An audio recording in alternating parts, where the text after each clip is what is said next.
हरे कृष्ण। तो आप सभी का हार्दिक स्वागत है आज के सत्र में, जिसमें हम भगवान के बहुत सुंदर रूप की चर्चा करेंगे। उनके रूप माधुर्य पर कुछ समझने का प्रयास करेंगे श्रील प्रभुपाद और हमारे पूर्ववर्ती आचार्यगणों के माध्यम से। तो ये बहुत ही विशेष सत्र होने वाला है, क्योंकि हम इतने 79 सत्रों में भगवान, उनके विभिन्न अवतार, उनके सारे तत्वों के बारे में समझते हुए यहाँ तक आए हैं।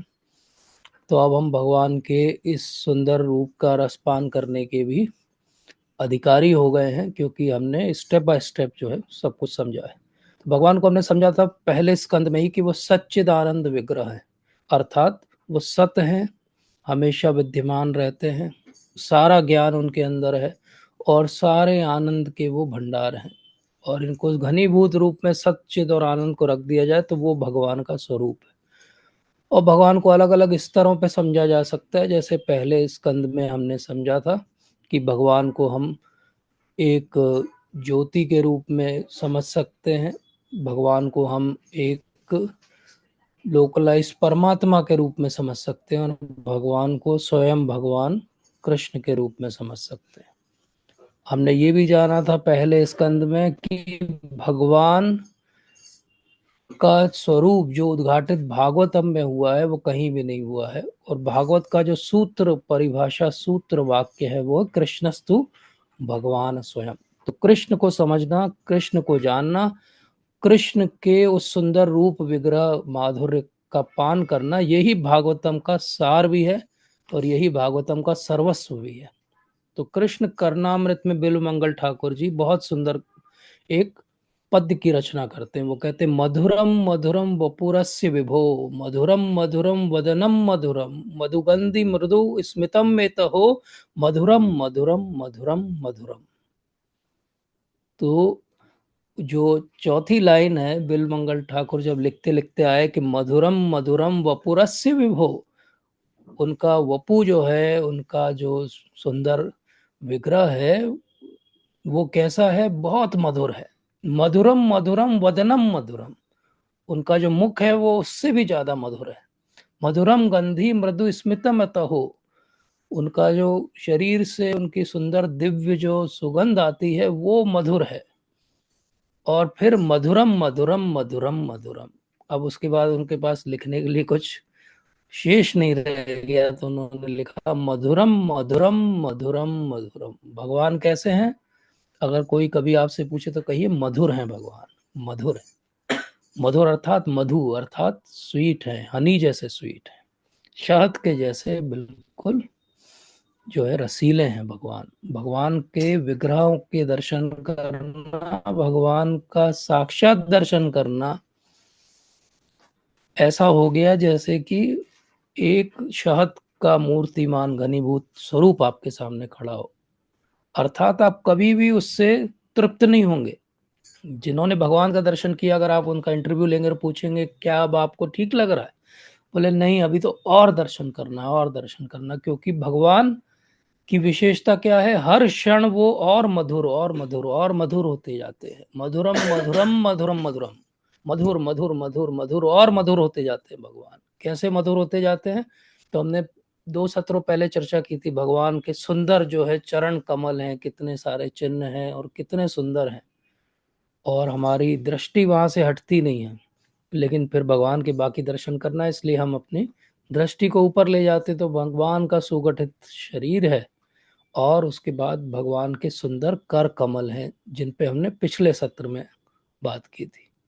और आज हम देखेंगे कि भगवान के चरण कमल से, भगवान के कर कमल से भगवान के मुख कमल तक जाना।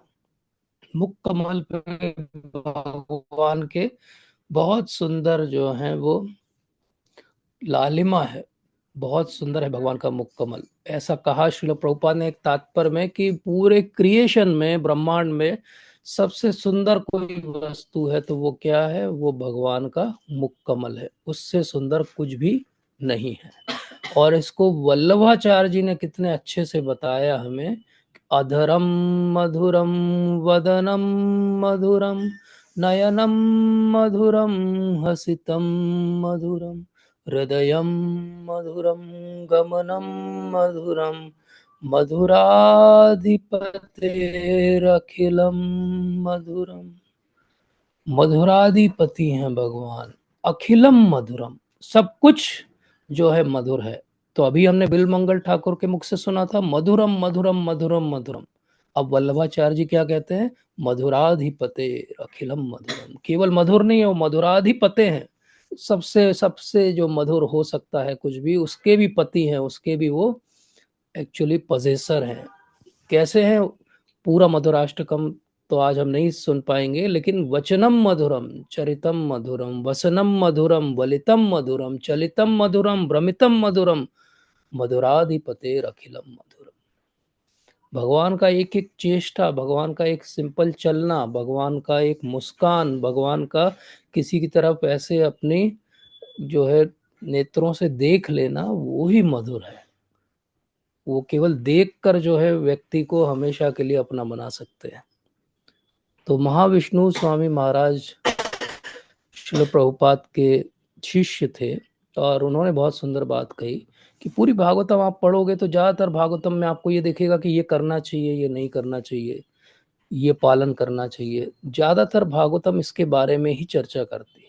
लेकिन बीच बीच में आप अगर बहुत खोजेंगे और बहुत ध्यान देंगे तो आपको बहुत सुंदर भगवान के श्री विग्रह रूप के बहुत सुंदर डिस्क्रिप्शन आपको मिलेंगे। वो अलग अलग दृष्टिकोण से किए हुए डिस्क्रिप्शन होंगे। कहीं देवता हैं, कहीं ब्रह्मा जी हैं, कहीं शिव जी हैं, कहीं गोपियां हैं, कहीं उद्धव हैं।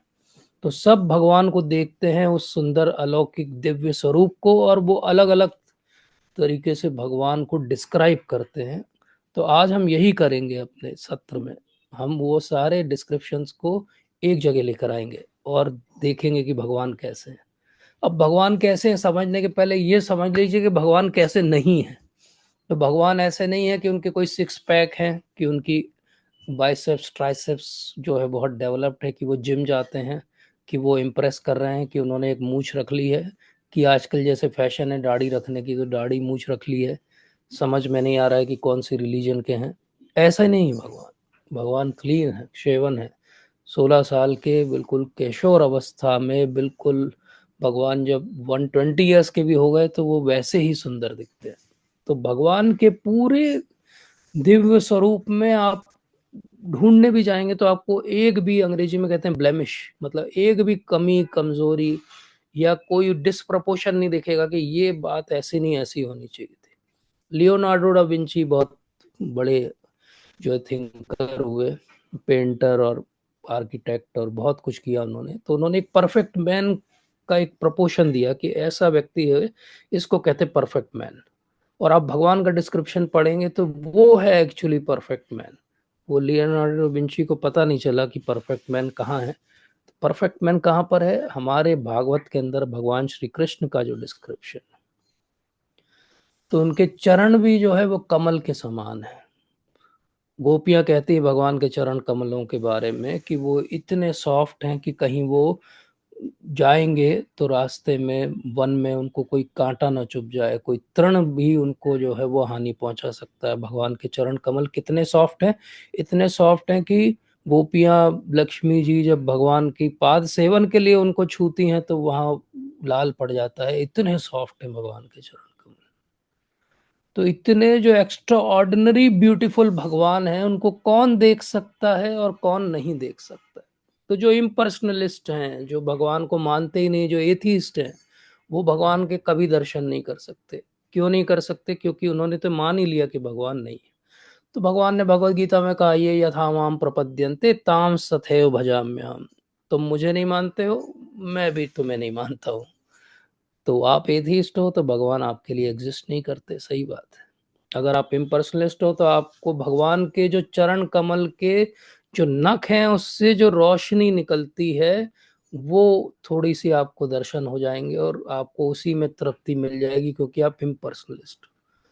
लेकिन हम जैसे भक्त जो भक्ति में आगे बढ़ने का प्रयास कर रहे हैं और प्रामाणिक गुरु शिष्य परंपरा से सुनने की इच्छा रखते हैं, उनको समझ में आएगा कि नहीं, भगवान है भी।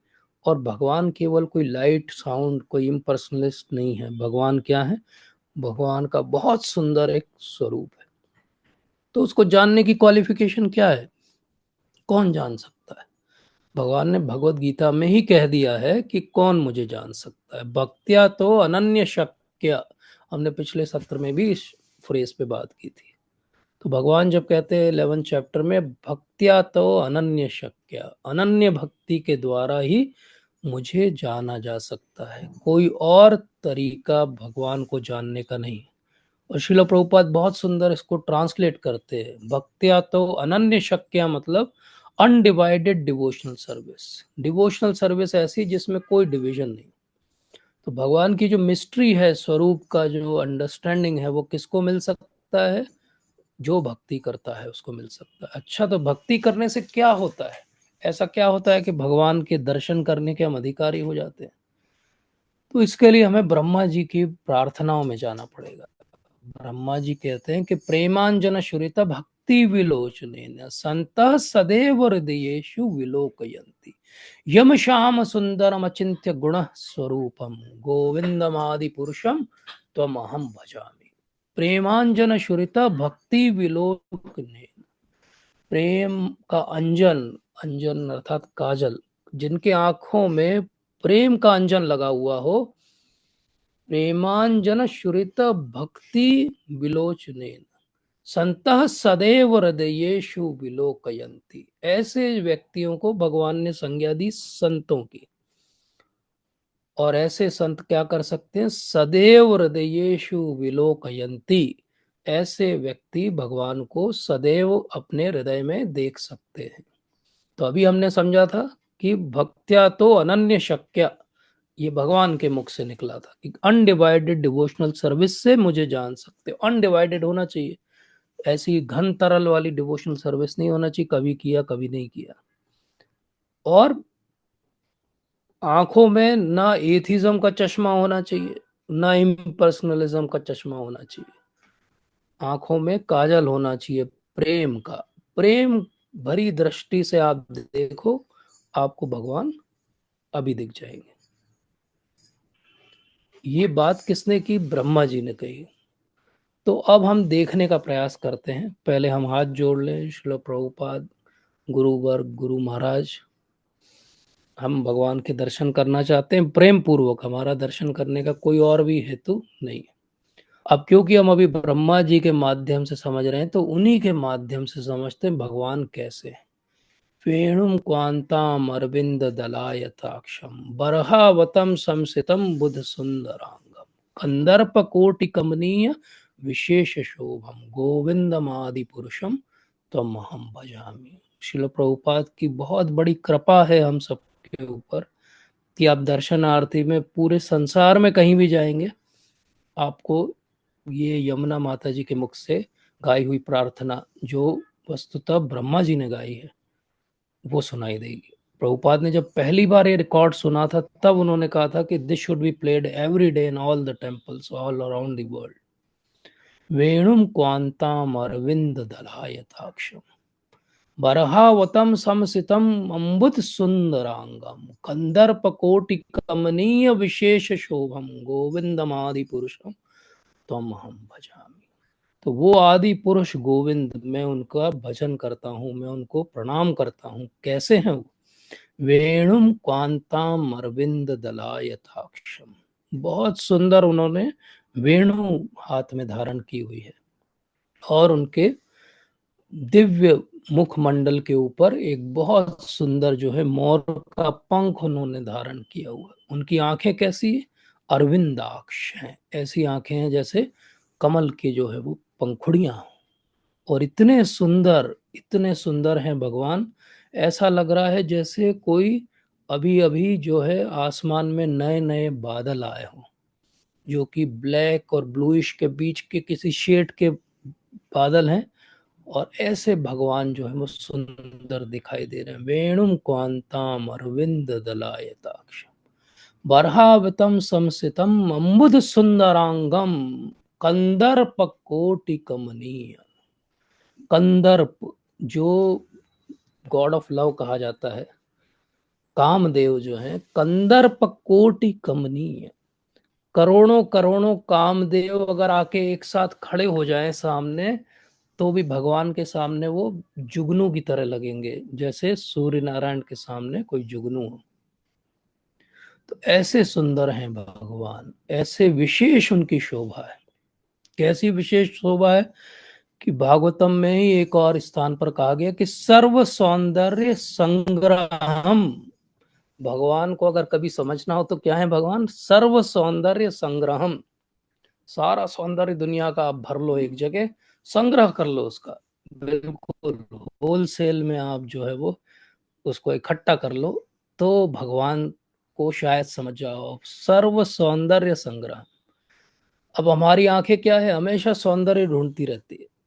कुछ अच्छा देखने को मिल जाए तो लोग पलट पलट के देखते हैं, कुछ अच्छा सुनने को मिल जाए तो लोग बार बार सुनते हैं, कुछ अच्छा खाने को मिल जाए तो बार बार खाते हैं। भगवान कैसे हैं? सर्व सौंदर्य संग्रहम। अगर भगवान को एक बार देख लिया तो ये सारा कुछ देखना सुनना खाना पीना सब हम जो है वो भूल जाएंगे। क्योंकि भगवान कैसे हैं? भगवान स्निग्ध प्रवद घन श्यामम है। घन श्याम है भगवान। घन श्याम का अर्थ होता है नए नए बादल। तो भगवान ऐसे स्निग्ध प्रवद घन श्याम है भगवान। और ब्रह्मा जी जो है वो उनके दर्शन करके एकदम से भाव में आ जाते हैं। उनको ये समझ में नहीं आता कि कैसे मैं प्रार्थनाएं ज्ञापित करूं। तो वो कहते हैं कंदर्प कोटि कमनीय विशेष शोभम। ये अब कंदर्प कोटि कमनीय कोई कंपैरिजन नहीं है, लेकिन कंपैरिजन करना पड़ रहा है क्योंकि हमारा जो बैरोमीटर पैरामीटर है समझने का वो है कामदेव। तो ब्रह्मा जी हमारे स्तर पे आके समझाते, देखो कामदेव को अगर कभी कोई देख ले तो कामदेव कितने अट्रैक्टिव हैं। बोले उनको करोड़ों गुना कर दो, तब शायद आप कुछ भगवान के बारे में एक कुछ समझ पाओ, थोड़ा सा कुछ समझ पाओ। ऐसे हैं भगवान। तो इसलिए कहा गया कि भगवान घनश्याम है। उनका पूरा जो ग्रह स्वरूप है वो घनश्याम है, लेकिन 7 स्थानों पे वो घनश्याम नहीं है। 7 स्थानों पे लालिमा है। उनकी जो जो कमल नयन है उनको अगर आप ध्यान से देखोगे तो उनमें एक लाल जो है रेखा आपको अंदर की तरफ दिखाई देगी। अगर भगवान के हस्त कमल पे आप ध्यान दोगे तो उनकी जो पाम वाली सरफेस है वो आपको पिंकिश दिखाई देगी। अगर भगवान के चरण कमलों में भगवान के तलवों की तरफ हम देखेंगे तो वो जो है वो रेडिश दिखाई देंगे। अगर भगवान ने कभी बांसुरी बजाते बजाते अपना मुंह खोला तो आप मुंह के अंदर देखेंगे तो पूरा रेड है, जैसे यशोदा मैया को देखा। था भगवान के होठ जो हैं वो एकदम लाल हैं। बिंब जो फ्रूट होता है एक, आप नेट पे डाल के देखिएगा, बिल्कुल रेड होता है, एकदम रेड। भगवान की जो जिह्वा है वो लाल है, और भगवान के जो नक के आगे के हिस्से हैं ये लाल है। तो ये 7 स्थान है जहाँ पे भगवान रेडिश है। और बाकी भगवान क्या है? घन श्याम है। वो जो कॉन्ट्रास्ट है घन श्याम विथ रेडिश, वो बड़ा ही विशेष है। और ये विशेषता है, अगर आप कभी नाट्य शास्त्र को पढ़ें या आप कभी वैदिक शास्त्रों में जहाँ डिस्क्रिप्शन दिया कि महान व्यक्तियों का जो है रंग रूप कैसा होता है, तो वहां पे आपको समझ में आएगा कि महान व्यक्तियों के रंग रूप में ये विशेषताएं होती है कि 7 स्थानों पे उनका शरीर जो है वो रेडिश होगा। और कुछ स्थान होंगे विशेषता जो ज्यादा जो है ब्रॉड होंगे। तो जिसका सिर का हिस्सा ज्यादा ब्रॉड हो, जिसकी चेस्ट ज्यादा ब्रॉड हो, उसकी उसको कहा जाता है कि वो महान व्यक्तित्व है। तो भगवान का ऐसा ही स्वरूप है। और कुछ स्थान है भगवान के जो बिल्कुल गहराई में गहरे हैं, जैसे भगवान का नाभि जो है वो बहुत गहरा है। कुंती महारानी बहुत सुंदर तरीके से उसकी उपमा देती है कि पंकज नाभाए हैं भगवान। भगवान की जो वाणी है वो बहुत गहरी है, और भगवान की जो बुद्धि है वो उससे भी ज्यादा गहरी है। 3 स्थानों पे भगवान बहुत गहरे हैं, 7 स्थानों पे भगवान बहुत पिंकिश हैं, तो बाकी भगवान घनश्याम है। तो ये भगवान का बहुत सुंदर स्वरूप है। अब इसके आगे तो जो सरस्वती जी हैं उनकी भी जो है वो शक्ति नहीं है कि भगवान के बारे में कुछ बोल पाए, क्योंकि इसके बाद वाणी का एक ठहराव है। उसके आगे का डिस्क्रिप्शन एक्सपीरियंस की बात है, भगवान को दर्शन करने के बाद ही समझा जा सकता है। तो जब हम रामायण पढ़ते हैं तो देखते हैं राम जी के मुख का भी बहुत सुंदर वर्णन है रामायण में, बहुत तेजस्वी हैं भगवान। जब नरसिंह देव का डिस्क्रिप्शन पढ़ते हैं भागवतम में तो भगवान बहुत उग्र स्वभाव में, उनका जो मुख है वो बिल्कुल उग्र है। वामन जी के रूप में जब हम देखते हैं तो बहुत शांत सौम्य है, लेकिन भगवान ही है जो पूरी मधुरता अपने अंदर समेटे हुए हैं। भगवान का मुख कृष्ण के रूप में वो मधुरता की पराकाष्ठा है, वो मधुरता है जो कहीं और नहीं है। इसलिए ब्रह्मा जी की ब्रह्म स्तुति से आगे हम बढ़े तो ब्रह्मा जी जब भागवतम में भी दशम स्कंद में भगवान के बारे में डिस्क्रिप्शन देते हैं तो वो फिर रोक नहीं पाते अपने को। वो कहते हैं कि भगवान के जो सुंदर आभूषण हैं, बोले वो आभूषण, नॉर्मली हम आभूषण धारण करते हैं तो हम सुंदर दिखते हैं, भगवान जब आभूषण धारण करते हैं तो वो आभूषण सुंदर दिखते हैं, क्योंकि भगवान तो वैसे ही सुंदर है, भगवान को किसी आभूषण की आवश्यकता नहीं। इसलिए हम भगवान को किस रूप में विजुलाइज करते हैं? भगवान को हम द्वारका के द्वारकाधीश के रूप में विजुलाइज नहीं करते। क्यों नहीं करते? क्योंकि वहां पे उन्होंने बहुत सारे सोने के आभूषण धारण किए हुए, मुकुट धारण किया हुआ है, सिंहासन पे बैठे हुए राजसी ठाट बाट है।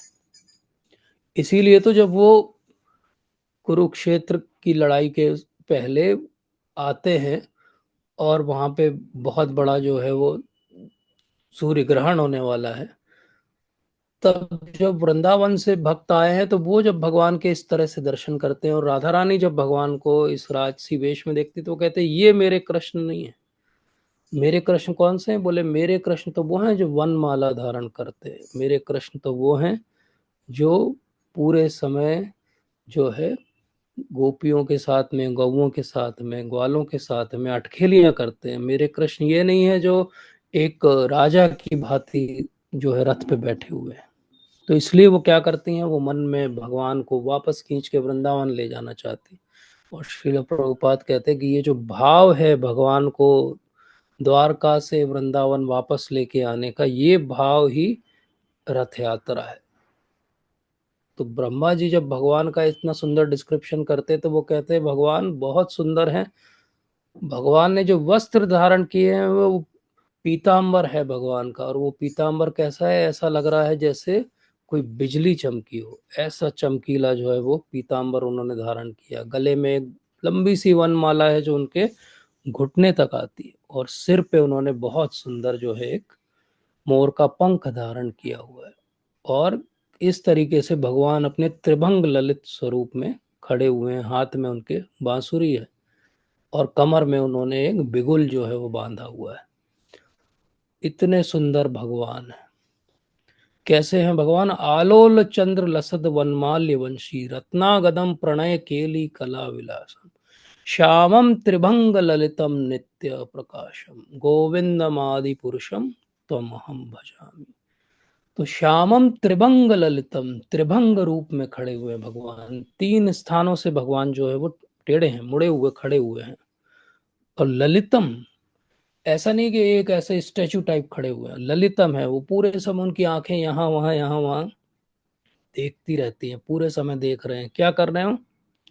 रत्नांगदम प्रणय केली कला विलासम। तो वो पूरे समय रत्नों से ऐसे भरे हुए हैं, और क्या कर रहे हैं? अपने केली, अपने पास टाइम्स, अपने जो लीला विलास में जो है मग्न है वो। उनको कहीं किसी से कुछ लेना देना नहीं है। भगवान का एक एक शरीर जो है वो अपने किसी भी शरीर के अंग का काम कर सकता है। इसलिए कहा गया कि अंगानी यस्य सकलेंद्रिय वृत्ति मंती पश्यन्ति पांति कलयांति चिरम जगंती आनंद चिन्मय सद उज्ज्वल विग्रहस्य गोविंदमादि पुरुषम तमहम भजामि। तो इसीलिए हम भगवान को जब कुछ ऑफर करते हैं तो भगवान केवल अपनी दृष्टि से ही उसको ग्रहण कर लेते हैं। लोग कहते हैं अरे ये तो मूर्ति हिली नहीं, कैसे हो गया? क्योंकि अंगानि यस्य सकलेंद्रिय वृत्ति मंती पश्यन्ति पांति कलयंति चिरम जगंती। तो उनके लिए स्पेशल पोटेंसी है भगवान की, वो अपने आप को किसी भी तरीके से मैनिफेस्ट कर सकते हैं।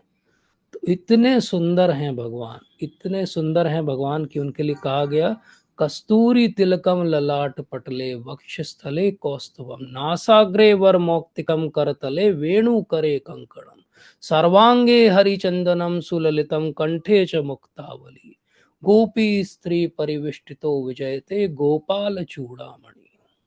तो भगवान कितने सुंदर हैं। अब आप इसको आंखें बंद करके इमेजिन करिए भगवान के स्वरूप। कस्तूरी तिलकम ललाट पटले वक्ष स्थले कौस्तुभम, आपके मस्तक पे कस्तूरी का तिलक सुशोभित है भगवान, आपके वक्ष पर कौस्तुभ मणि जो है विराजित है। नासाग्रे वर मौक्तिकम करतले वेणु करे कंकणम, नाक में भगवान ने बहुत सुंदर एक मोती पहना हुआ है, हाथ में भगवान के बहुत सुंदर एक बांसुरी है और कलाई पे भगवान ने कंगन धारण किया हुआ है। सर्वांगे हरिचंदनम सुललितम कंठे च मुक्तावली, पूरे शरीर में भगवान के चंदन लगा हुआ है और कंठ में जो है उन्होंने मोतियों का एक सुंदर सा कंठ का हार पहना हुआ है। और क्या कर रहे हैं, गोपी स्त्री परिवेष्टितो विजयते गोपाल चूड़ामणि, और गोपियां जो उनकी सेवा में लगी उन सबको वो जो है अभय प्रदान कर रहे हैं, मुक्ति प्रदान कर रहे हैं, भक्ति प्रदान कर रहे हैं। ऐसे गोपाल चूड़ामणि, ऐसे गोपाल की जय हो, इतने सुंदर हैं भगवान। तो कस्तूरी तिलकम ललाट पटले वक्ष स्थले कौस्तुभम, इतने सुंदर हैं भगवान। और सबसे एकदम आप अगर भगवान के मुख कमल को देखेंगे तो पहला ध्यान जाएगा आपका भगवान की बहुत सुंदर जो है कमल नयन है उनके ऊपर, और फिर आपका ध्यान जाएगा उनकी बहुत स्मित मुस्कान पे, उनकी उन्नत जो नासिका है उस पे, और फिर आपका ध्यान जाएगा भगवान ने जो सिर पे एक मोर पंख धारण किया हुआ है। अब मोर पंख क्यों धारण करते हैं भगवान, तो उसके लिए बहुत सारे कारण बताए गए शास्त्रों में। एक बार भगवान बहुत भाव में नृत्य कर रहे थे वृंदावन में, और जो मोर थे वो भी घेर लिया उन्होंने भी, और वो भी भगवान के साथ नृत्य करने लगे। नृत्य करते करते करते ऐसा लग रहा था जैसे कोई कंपटीशन हो रही है, और सब लोग बाकी सब पेड़ पे इधर उधर घेर के खड़े हो गए, और पहाड़ी पे सब जगह से लोग देख रहे हैं कैसा चल रहा है डांस कंपटीशन। और नृत्य करते करते करते करते भगवान तो भगवान है, उनका नृत्य इतना अलौकिक था कि आखिरी में मोर ने हार मान ली कि आप से अच्छा नृत्य हम भी नहीं कर सकते। और उन्होंने अपना जो है वो एक हार, वो जो उन्होंने उनका जो पंख था मोर पंख, उसको उन्होंने गिफ्ट के रूप में दिया कि ये हमारी तरफ से आपको गिफ्ट। और भगवान इतने महान है कि वो एक गिफ्ट उनको जब एक बार कभी मिला था उसको आज तक वो सिर पे धारण करते हैं, जैसे कोई व्यक्ति किसी को कोई प्राइज मिल जाए तो वो गले में टांग के घूम रहा हो। ऐसे भगवान जो है उस एक बार उनको जो अप्रिसिएशन किया था मोर ने, उसको आज भी वो एक्सेप्ट करके अपने सिर पे धारण किए हुए। लेकिन एक यही कारण नहीं है, अगर आप मोर पंख को ध्यान से देखेंगे तो उसमें आंखें जैसी बनी रहती है, आईज बनी रहती है। गोपियां ब्रह्मा जी से प्रार्थना करती हैं, वो प्रार्थना क्या करती हैं, उलाहना देती हैं उनको कि भगवान ने आपको बनाया सेकेंडरी क्रिएटर, और आपने क्या बना दिया, बोले ये आंखें बना दी, आंखों के ऊपर पलक बना दी। बोले पहली तो आपने गड़बड़ ये की कि दो ही आंखें बनाई। बोले भगवान का इतना सुंदर स्वरूप है, कम से कम 1000 आंखें देते हमारे शरीर पे तो हम भगवान को अच्छे से देख पाते। बोले ऊपर से पलकें हैं जो बंद हो जाती हैं, तो उतने क्षण के लिए हम देख नहीं पाते हैं भगवान को। तो बोले ये आपकी जो है वो कमी है। भगवान ने इस बात को सुना तो उन्होंने सोच लिया कि हाँ, गोपियां क्या चाहती, ऐसी आंखें चाहती जिसमें पलकें ना हो, जो बंद ना हो। बोले मोर पंख के ऊपर जो आंखें हैं वो कभी भी झपकती नहीं है, बोले इसलिए मोर पंख को मैं धारण करूंगा अपने ऊपर। और अब हमने इतना सुंदर भगवान का घनश्याम स्वरूप के दर्शन किए, तो आप देखिए भगवान एकदम घनश्याम है, उनकी आंखों में एक लाल रेखा है, होठ एकदम लाल है, और ऐसे भगवान ने ऊपर जो है अपने सिर पे एक मोर पंख धारण किया, तो वो ऐसा लगता है जैसे घन श्याम अर्थात बादल हैं, और उनके बीच में एक बहुत सुंदर रेनबो है, इंद्रधनुष है। तो वो इंद्रधनुष और भगवान बादल की तरह, ऐसा दृश्य दिखता है। और ये दृश्य और अच्छा हो जाता है जब श्रीमती राधा रानी उनके पास आके खड़ी हो जाती है। राधा रानी ऐसी लगती है जैसे कोई बिजली चमक रही हो। तो अर्थात राधा रानी बिजली है, भगवान कृष्ण जो है बहुत सुंदर काले बादल है, और उनके सर पे जो मोर पंख है वो ऐसा है जैसे कोई इंद्रधनुष हो। ये पिक्चर ऐसे कंप्लीट होती है भगवान के दर्शन की। लेकिन एक कारण और है कि भगवान ने मोर पंख क्यों धारण किया है।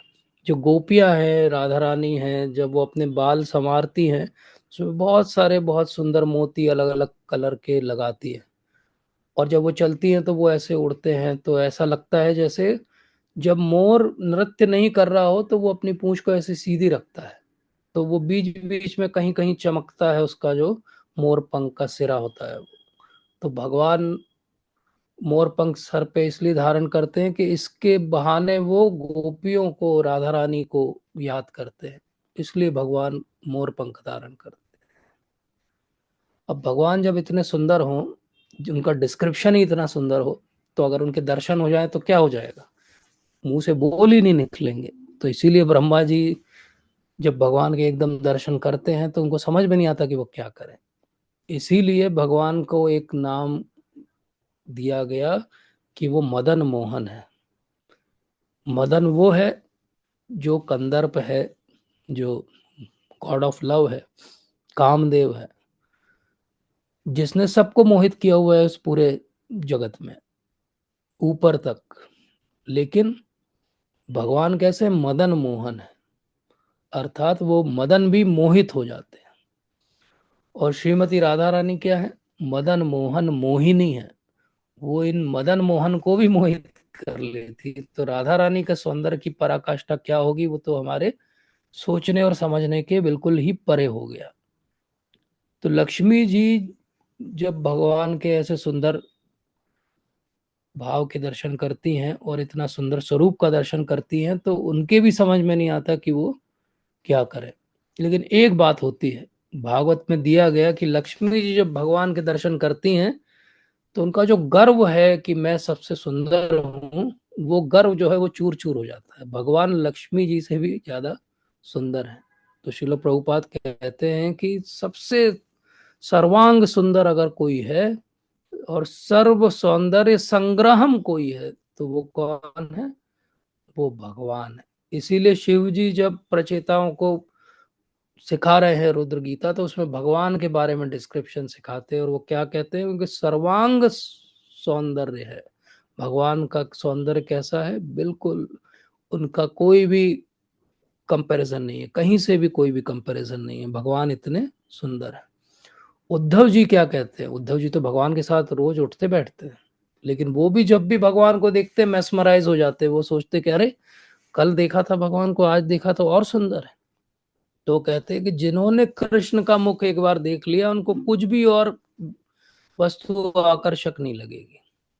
और अक्रूर, जहाँ पे अब हमारी भागवत की कथा जो है अभी रुकी हुई है, अक्रूर जी के माध्यम से ही हम सब सीख रहे हैं, क्योंकि अक्रूर जी ने सबसे पहले भगवान के चरण के चिन्हों के दर्शन किए थे।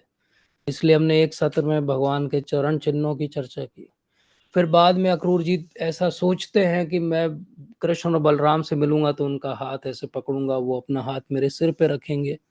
तो हमने भगवान के कर कमलों की चर्चा की थी। और अब अक्रूर जी क्या कह रहे हैं, अक्रूर जी कह रहे हैं कि भगवान के होठ तो बिल्कुल बिंब के फल की तरह बिल्कुल लाल हैं, दांत उनके ऐसे हैं सफेद, बिल्कुल चमकते हुए जैसे मोती हों, और मुस्कान ऐसी है कि सबका दुख वो हर लेते हैं।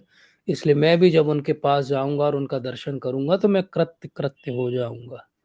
तो इस तरह अक्रूर जी का भाव क्या है कि जिसने भगवान के मुख को देखा, संसार को भी भूल जाएगा और संसार के सारे दुखों को भी भूल जाएगा। तो हमने देखा कैसे ब्रह्मा जी का भाव है, कैसे जो है लक्ष्मी जी का पूरा गर्व गंजन हो जाता है, कैसे उद्धव और अक्रूर जी जो है भगवान के प्रति अपना भाव प्रकट करते हैं। लेकिन भगवान की जो सबसे बड़ी प्रेमिकाएं हैं वो हैं गोपियां। गोपियां क्या कहती हैं, गोपियां कहती हैं कि भगवान कितने सुंदर हैं, बोले इतने सुंदर हैं कि जब हम उनके मुख कमल का दर्शन करते हैं, बोले वही हमारा जीवन है। अगर उनके मुख कमल का दर्शन ना हो तो बोले हमारा जीवन नहीं है। तो गोपियां जिनको हमें अनुगत्य होना है, वो क्या कहते हैं कि भगवान का मुख कमल के अलावा हमारा कोई भी जीवनदायी वस्तु व्यक्ति कुछ भी नहीं है। भगवान की वो स्मित मुस्कान को हम खोजते रहते हैं और उसके दर्शन करना चाहते हैं। इसलिए जब भगवान गोधूली बेला में वापस आ रहे हैं तो बहुत धूल उड़ती है, इतनी सारी गायें हैं, कभी कभी लेट हो जाते हैं भगवान आने में, तो सब व्याकुल हो जाते हैं। यशोदा मैया जो है वो ऊपर छत पे भेजती है गोपियों को, जाओ जाओ देखो कुछ दिख रहा है क्या। वो दूर से जो सबसे लंबी गोपी रहती है वो देखती है, बोलती है हाँ कुछ तो धूल उड़ती दिख रही है, शायद आ रहे हैं। तो सब भागे भागे नीचे आते हैं, सब भगवान के दर्शन करना चाहते हैं। अब जो वरिष्ठ गण हैं वो तो सामने दर्शन कर लेते हैं भगवान के, जो उनके सखा जो नहीं गए थे वो भी मिल लेते हैं भगवान से। लेकिन गोपियां समाज के और उसके लज्जा के कारण नहीं मिल सकती, तो वो कहीं छुपती हैं, कहीं छुप के देखने का प्रयास करती हैं कि भगवान दिखेंगे। राधा रानी अगर वो यशोदा मैया के यहाँ रहती हैं उस समय, तो वो भी देखना चाहती हैं श्याम सुंदर को, लेकिन कैसे देखेंगी, सबके सामने तो नहीं देख सकती। तो जो बड़े लोग हैं वो सब आगे खड़े रहते हैं, गोपियां भीड़ में सबसे पीछे खड़ी रहती हैं। और जब वो आ रहे हैं आ रहे हैं आ रहे हैं कि नहीं आ रहे हैं, तो सब ऐसे झुक के देखने लगते हैं, आ रहे हैं कि नहीं आ रहे हैं, तो सब आगे झुक जाते हैं। तो ये गोपियां अपने पंजों के बल पे खड़ी हो जाती हैं और देखने का प्रयास करती है कि भगवान आ रहे हैं कि नहीं आ रहे हैं, भगवान कितने सुंदर हैं। तो भगवान के लिए कहा गया कि वो सुपर एक्सीलेंट ब्यूटीफुल है, केवल ब्यूटीफुल नहीं है, सुपर एक्सीलेंट ब्यूटीफुल है। गोपियां जब भगवान के दर्शन करती तो वो कहती हैं कि इतना सुंदर तो हमने कभी भी कुछ भी नहीं देखा, और वो ये रोज कहती हैं, ऐसा नहीं होता है कि एक दिन कहा है उन्होंने।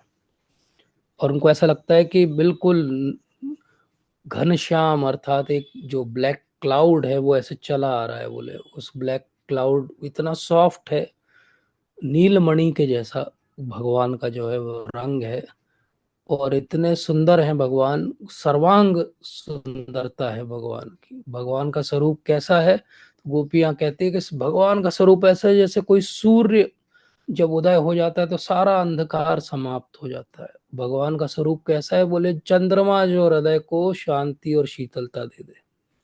भगवान का स्वरूप कैसा है, बोले कमल है जिससे ऐसी सुगंध उत्पन्न होती है कि पूरा मन जो है वो हर लेती है। तो भगवान चंद्र भी हैं, भगवान सूर्य भी हैं, भगवान कमल भी हैं। इसीलिए कहा गया कि भगवान का मुख कमल जो है वो भगवान की सारी जो सुंदरता विशेषता है उसमें सबसे सर्वोच्च स्थान है उसका। तो भगवान का पूरा जो विग्रह स्वरूप है वही सुंदर है, लेकिन भगवान का मुख कमल उसमें सबसे ज्यादा सुंदर है। और मुख कमल में भी सबसे ज्यादा सुंदर क्या है, भगवान की नटखट आंखें, भगवान का बहुत स्मित हास्य, ये सबसे ज्यादा सबको आकर्षित करता है। इसलिए कहा गया है कि वो पराकाष्ठा है, मधुरम मधुरोप्योपी, अर्थात मधुर और उससे मधुर और उससे मधुर और उससे मधुर। तो सबसे मधुर क्या है, तो भगवान का अधर अमृत जो है वो सबसे मधुर है। भगवान का जो अधर अमृत है वो गोपियों को बस प्राप्त है, देवताओं के लिए भी असंभव है। और जो ब्रह्मानंद की अपेक्षा रखते हैं वो तो कभी समझ ही नहीं सकते कि भगवान के रूप सौंदर्य अमृत में क्या है। तो भगवान का चाहे वो मंद हास्य हो, चाहे भगवान का कटाक्ष रूप में देखना हो गोपियों को, चाहे भगवान का अधरामृत हो, सब कुछ जो है वो विशेष है, सबको मोहित कर देता है और सब मोहित हो जाते हैं। लेकिन क्या बात है जिससे मोहित होते हैं, तो कई बार हमको लगता है कि भगवान इतने सुंदर हैं इसलिए सब भगवान से मोहित हो जाते हैं। इसका अर्थ ये हुआ कि कुछ प्रोपोर्शनेटली अगर चेहरे को, कलर को, कॉम्बिनेशन को किया जाए तो बोले वो सबसे अट्रैक्टिव हो जाएगा। तो हम संसार में भी अगर देखें तो हम किसी की सुंदरता से, फोटो से, सामने प्रत्यक्ष रूप में देखने से एक बार आकर्षित हो सकते हैं, लेकिन अगर उसके अंदर गुण नहीं है तो हम हमेशा आकर्षित नहीं रह सकते। भगवान का जो सुंदर स्वरूप है वो अलौकिक है, लेकिन जो विशेषता है भगवान के स्वरूप में वो है उनके गुण। भगवान का जो गुण है करुणा का, वो जीवों को उनकी तरफ आकर्षित करता है। जब हम कहते हैं कि कृष्ण का अर्थ होता है सर्व आकर्षती कृष्णा, तो वो अनंत करुणा है भगवान की, जिसके कारण हम आकर्षित हो रहे हैं। उस अनंत करुणा के कारण हम एक दिन गुरु महाराज और पूर्ववर्ती आचार्य गणों की कृपा से जब हम उस माधुर्य का आस्वादन करने के अधिकारी होंगे, तब हम सही में भगवान के माधुर्य को समझ पाएंगे। तो आज हम गाने के लिए गा रहे हैं कि मधुराधिपति अखिलम मधुरम। फिर हम रियलाइज कर लेंगे कि मधुराधिपति अखिलम मधुरम, सच में भगवान जो है वो मधुरता की पराकाष्ठा है। और उसकी एक झलक कहाँ मिलती है? जब भगवान अपने अधरों से वेणु को छुआते हैं। और वेणु में इतने सारे छेद हैं, सिंपल सा एक वाद्य यंत्र है, लकड़ी का एक टुकड़ा है बांस का, इतनी सारी कमियां हम देख सकते हैं वेणु में, लेकिन जब भगवान के अधर से वो छूती है तो वो अलौकिक जो ध्वनि निकलती है, तो जिसको वो सुनाई देगी वो उससे आकर्षित हुए बिना रह नहीं सकता। चाहे वो उनके गोप सखागण हो, चाहे वो गोपियां हो, चाहे वो कोई गायें हो, चाहे वो हम में से कोई हो, जिसको जब सुनाई देगी तो हर कोई पिघल जाएगा। हमने वेणु गीत के समय चर्चा की थी कि क्या हो जाता है, जो स्थिर वस्तुएं वो चलने लगती हैं, जो चलायमान है वो रुक जाती है। यमुना जी जो है उल्टी बहने लगती हैं। भगवान की वेणु से कहाँ से क्या हो जाता है। इसलिए भगवान का जो अलौकिक भाव है करुणा का उस वेणु वादन में, कि वो सबको अपनी तरफ आकर्षित करना चाहते हैं, क्योंकि वो ये कह रहे हैं कि क्यों तुम यहाँ दुख में पड़े हुए हो, यहाँ अलौकिक जो है जीवन तुम्हारे लिए उपलब्ध है, तुम क्यों यहाँ पे पड़े हुए हो और कष्ट भोग रहे हो। ये भगवान की जो करुणा है ये हमें अट्रैक्ट करती है। तो भगवान का सुंदर स्वरूप है, लेकिन भगवान का सुंदर स्वरूप और माधुर्य से पहले भगवान की वो करुणा है जो हमको आकर्षित कर रही है। और वो करुणा के कारण हम अट्रैक्ट हो रहे हैं। वो करुणा का भाव कहाँ से हमको पता चला? तो वो करुणा का भाव हमको पता चला श्रील प्रभुपाद से, हमारे आचार्य वर्ग से। वो उस करुणा के मूर्तिमान स्वरूप बन के यहाँ पर आए और उन्होंने बताया कि भगवान इतने सुंदर हैं, उनका स्वरूप इतना सुंदर है, उनका जो है वो स्थान इतना सुंदर है, तो क्यों ना हम वहां पे जाएं। क्यों हम यहाँ मोह में, भ्रम में, कष्ट में, क्रोध में, विकारों में पड़े हुए हैं? क्यों हम यहाँ से छूटे और भगवान के पास चले जाएं? तो भगवान का जो रूप, चाहे वो रूप माधुर्य हो, चाहे भगवान की लीला के बारे में इतनी हमने चर्चा की, लीला माधुर्य हो, चाहे भगवान का प्रेम का संबंध हो, प्रेम माधुर्य हो, चाहे भगवान का वेणु माधुर्य हो जिसकी अभी हमने चर्चा की, ये सब का जो सार है वो भगवान की करुणा है। भगवान का रूप भी इतना सुंदर क्यों है? क्योंकि वो आकर्षित करना चाहते हैं हमें। भगवान इतनी सुंदर लीला क्यों करते हैं? क्योंकि आकर्षित करना चाहते हैं। इन दोनों आकर्षणों के पीछे क्या है? प्रेम पुमार्थो महान, वो एक्चुअली प्रेम हमें देना चाहते हैं। तो प्रेम का जो परम आश्रय है, आश्रय तत्व है, वो भगवान है। इसलिए हमारा लक्ष्य क्या होना चाहिए? हमारा लक्ष्य होना चाहिए कि ये सुंदरतम जो वस्तु विशेष भगवान है, जिसको भक्ति विनोद ठाकुर महाराज कहते हैं वास्तव वस्तु, उस वास्तव वस्तु को हमें जानना चाहिए। हमें ये नहीं सोचना चाहिए कि अच्छा ये सुंदर, अच्छा कैसे सुंदर, जैसे वो हीरो सुंदर है, जैसे वो हीरोइन सुंदर है। नहीं, कोई कंपैरिजन नहीं है, कोई भी कंपैरिजन नहीं है। भगवान जो है वो इनकम्पेरेबल है। भगवान जो है वो हमारे लॉजिक, अंडरस्टैंडिंग, हमारी पेंटिंग्स, हमारी मूर्ति कला, इस सब के बियॉन्ड है भगवान की सुंदरता। और तभी तो आप देखो चैतन्य महाप्रभु का जो है कैसे प्रकट हुए चैतन्य महाप्रभु। तो भगवान श्री कृष्ण एक बार फ्लोर पे अपना ही रिफ्लेक्शन देख रहे थे, वो अपना ही प्रतिबिंब देख रहे थे, और उस प्रतिबिंब को देख के स्वयं ही आकर्षित हो गए। श्रील प्रभुपाद ने बहुत सुंदर पेंटिंग बनवाई है, आप सर्च करिएगा दिखेगी आपको। भगवान अपना ही प्रतिबिंब देख रहे हैं फ्लोर में, और अपना ही प्रतिबिंब देख के हतप्रभ हो जाते, कोई इतना सुंदर कैसे हो सकता है। और वो स्टार्टिंग है महाप्रभु के आने की। तो इसलिए भगवान के रूप का वर्णन कौन कर सकता है? बोले सरस्वती नहीं कर सकती, ब्रह्मा जी नहीं कर सकते, शिव जी नहीं कर सकते, उनके नृत्य परिकर नहीं कर सकते, गोपियां नहीं कर सकती, यहाँ तक कि भगवान स्वयं भी नहीं कर सकते, क्योंकि भगवान स्वयं ही अपने रूप को देख के स्वयं ही मोहित हो जाते हैं। तो हैं वो मदन मोहन, लेकिन वो स्वयं पे मोहित हो जाते हैं जब स्वयं को देखते हैं। तो ऐसे हैं भगवान। भगवान कितने अट्रैक्टिव है कि भगवान अपना मुख भी खोलते हैं, तो नॉर्मली कोई मुख खोलेगा तो क्या होगा, कोई एक आध कैरीज वाला टूथ दिखेगा, थोड़ा सा हेलिटोसिस समझ में आएगा।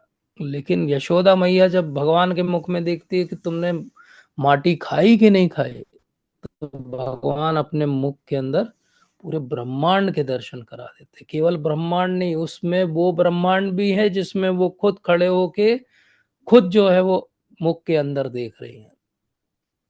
तो भगवान कुछ भी कर सकते हैं, इसलिए भगवान का सौंदर्य और भगवान का जो पावर है वो अप्रतिम है। तो इसलिए भगवान ये दर्शा देते हैं कि ठीक है, मुझे देख रहा हूं मैं कि एक सिंपल ह्यूमन बीइंग जैसा द्विभुजधारी मेरा स्वरूप है, लेकिन ये द्विभुजधारी स्वरूप के पीछे जो शक्ति है, जो शक्तिमान है, और जो उनका स्वरूप है, उसको साधारण नहीं समझना चाहिए।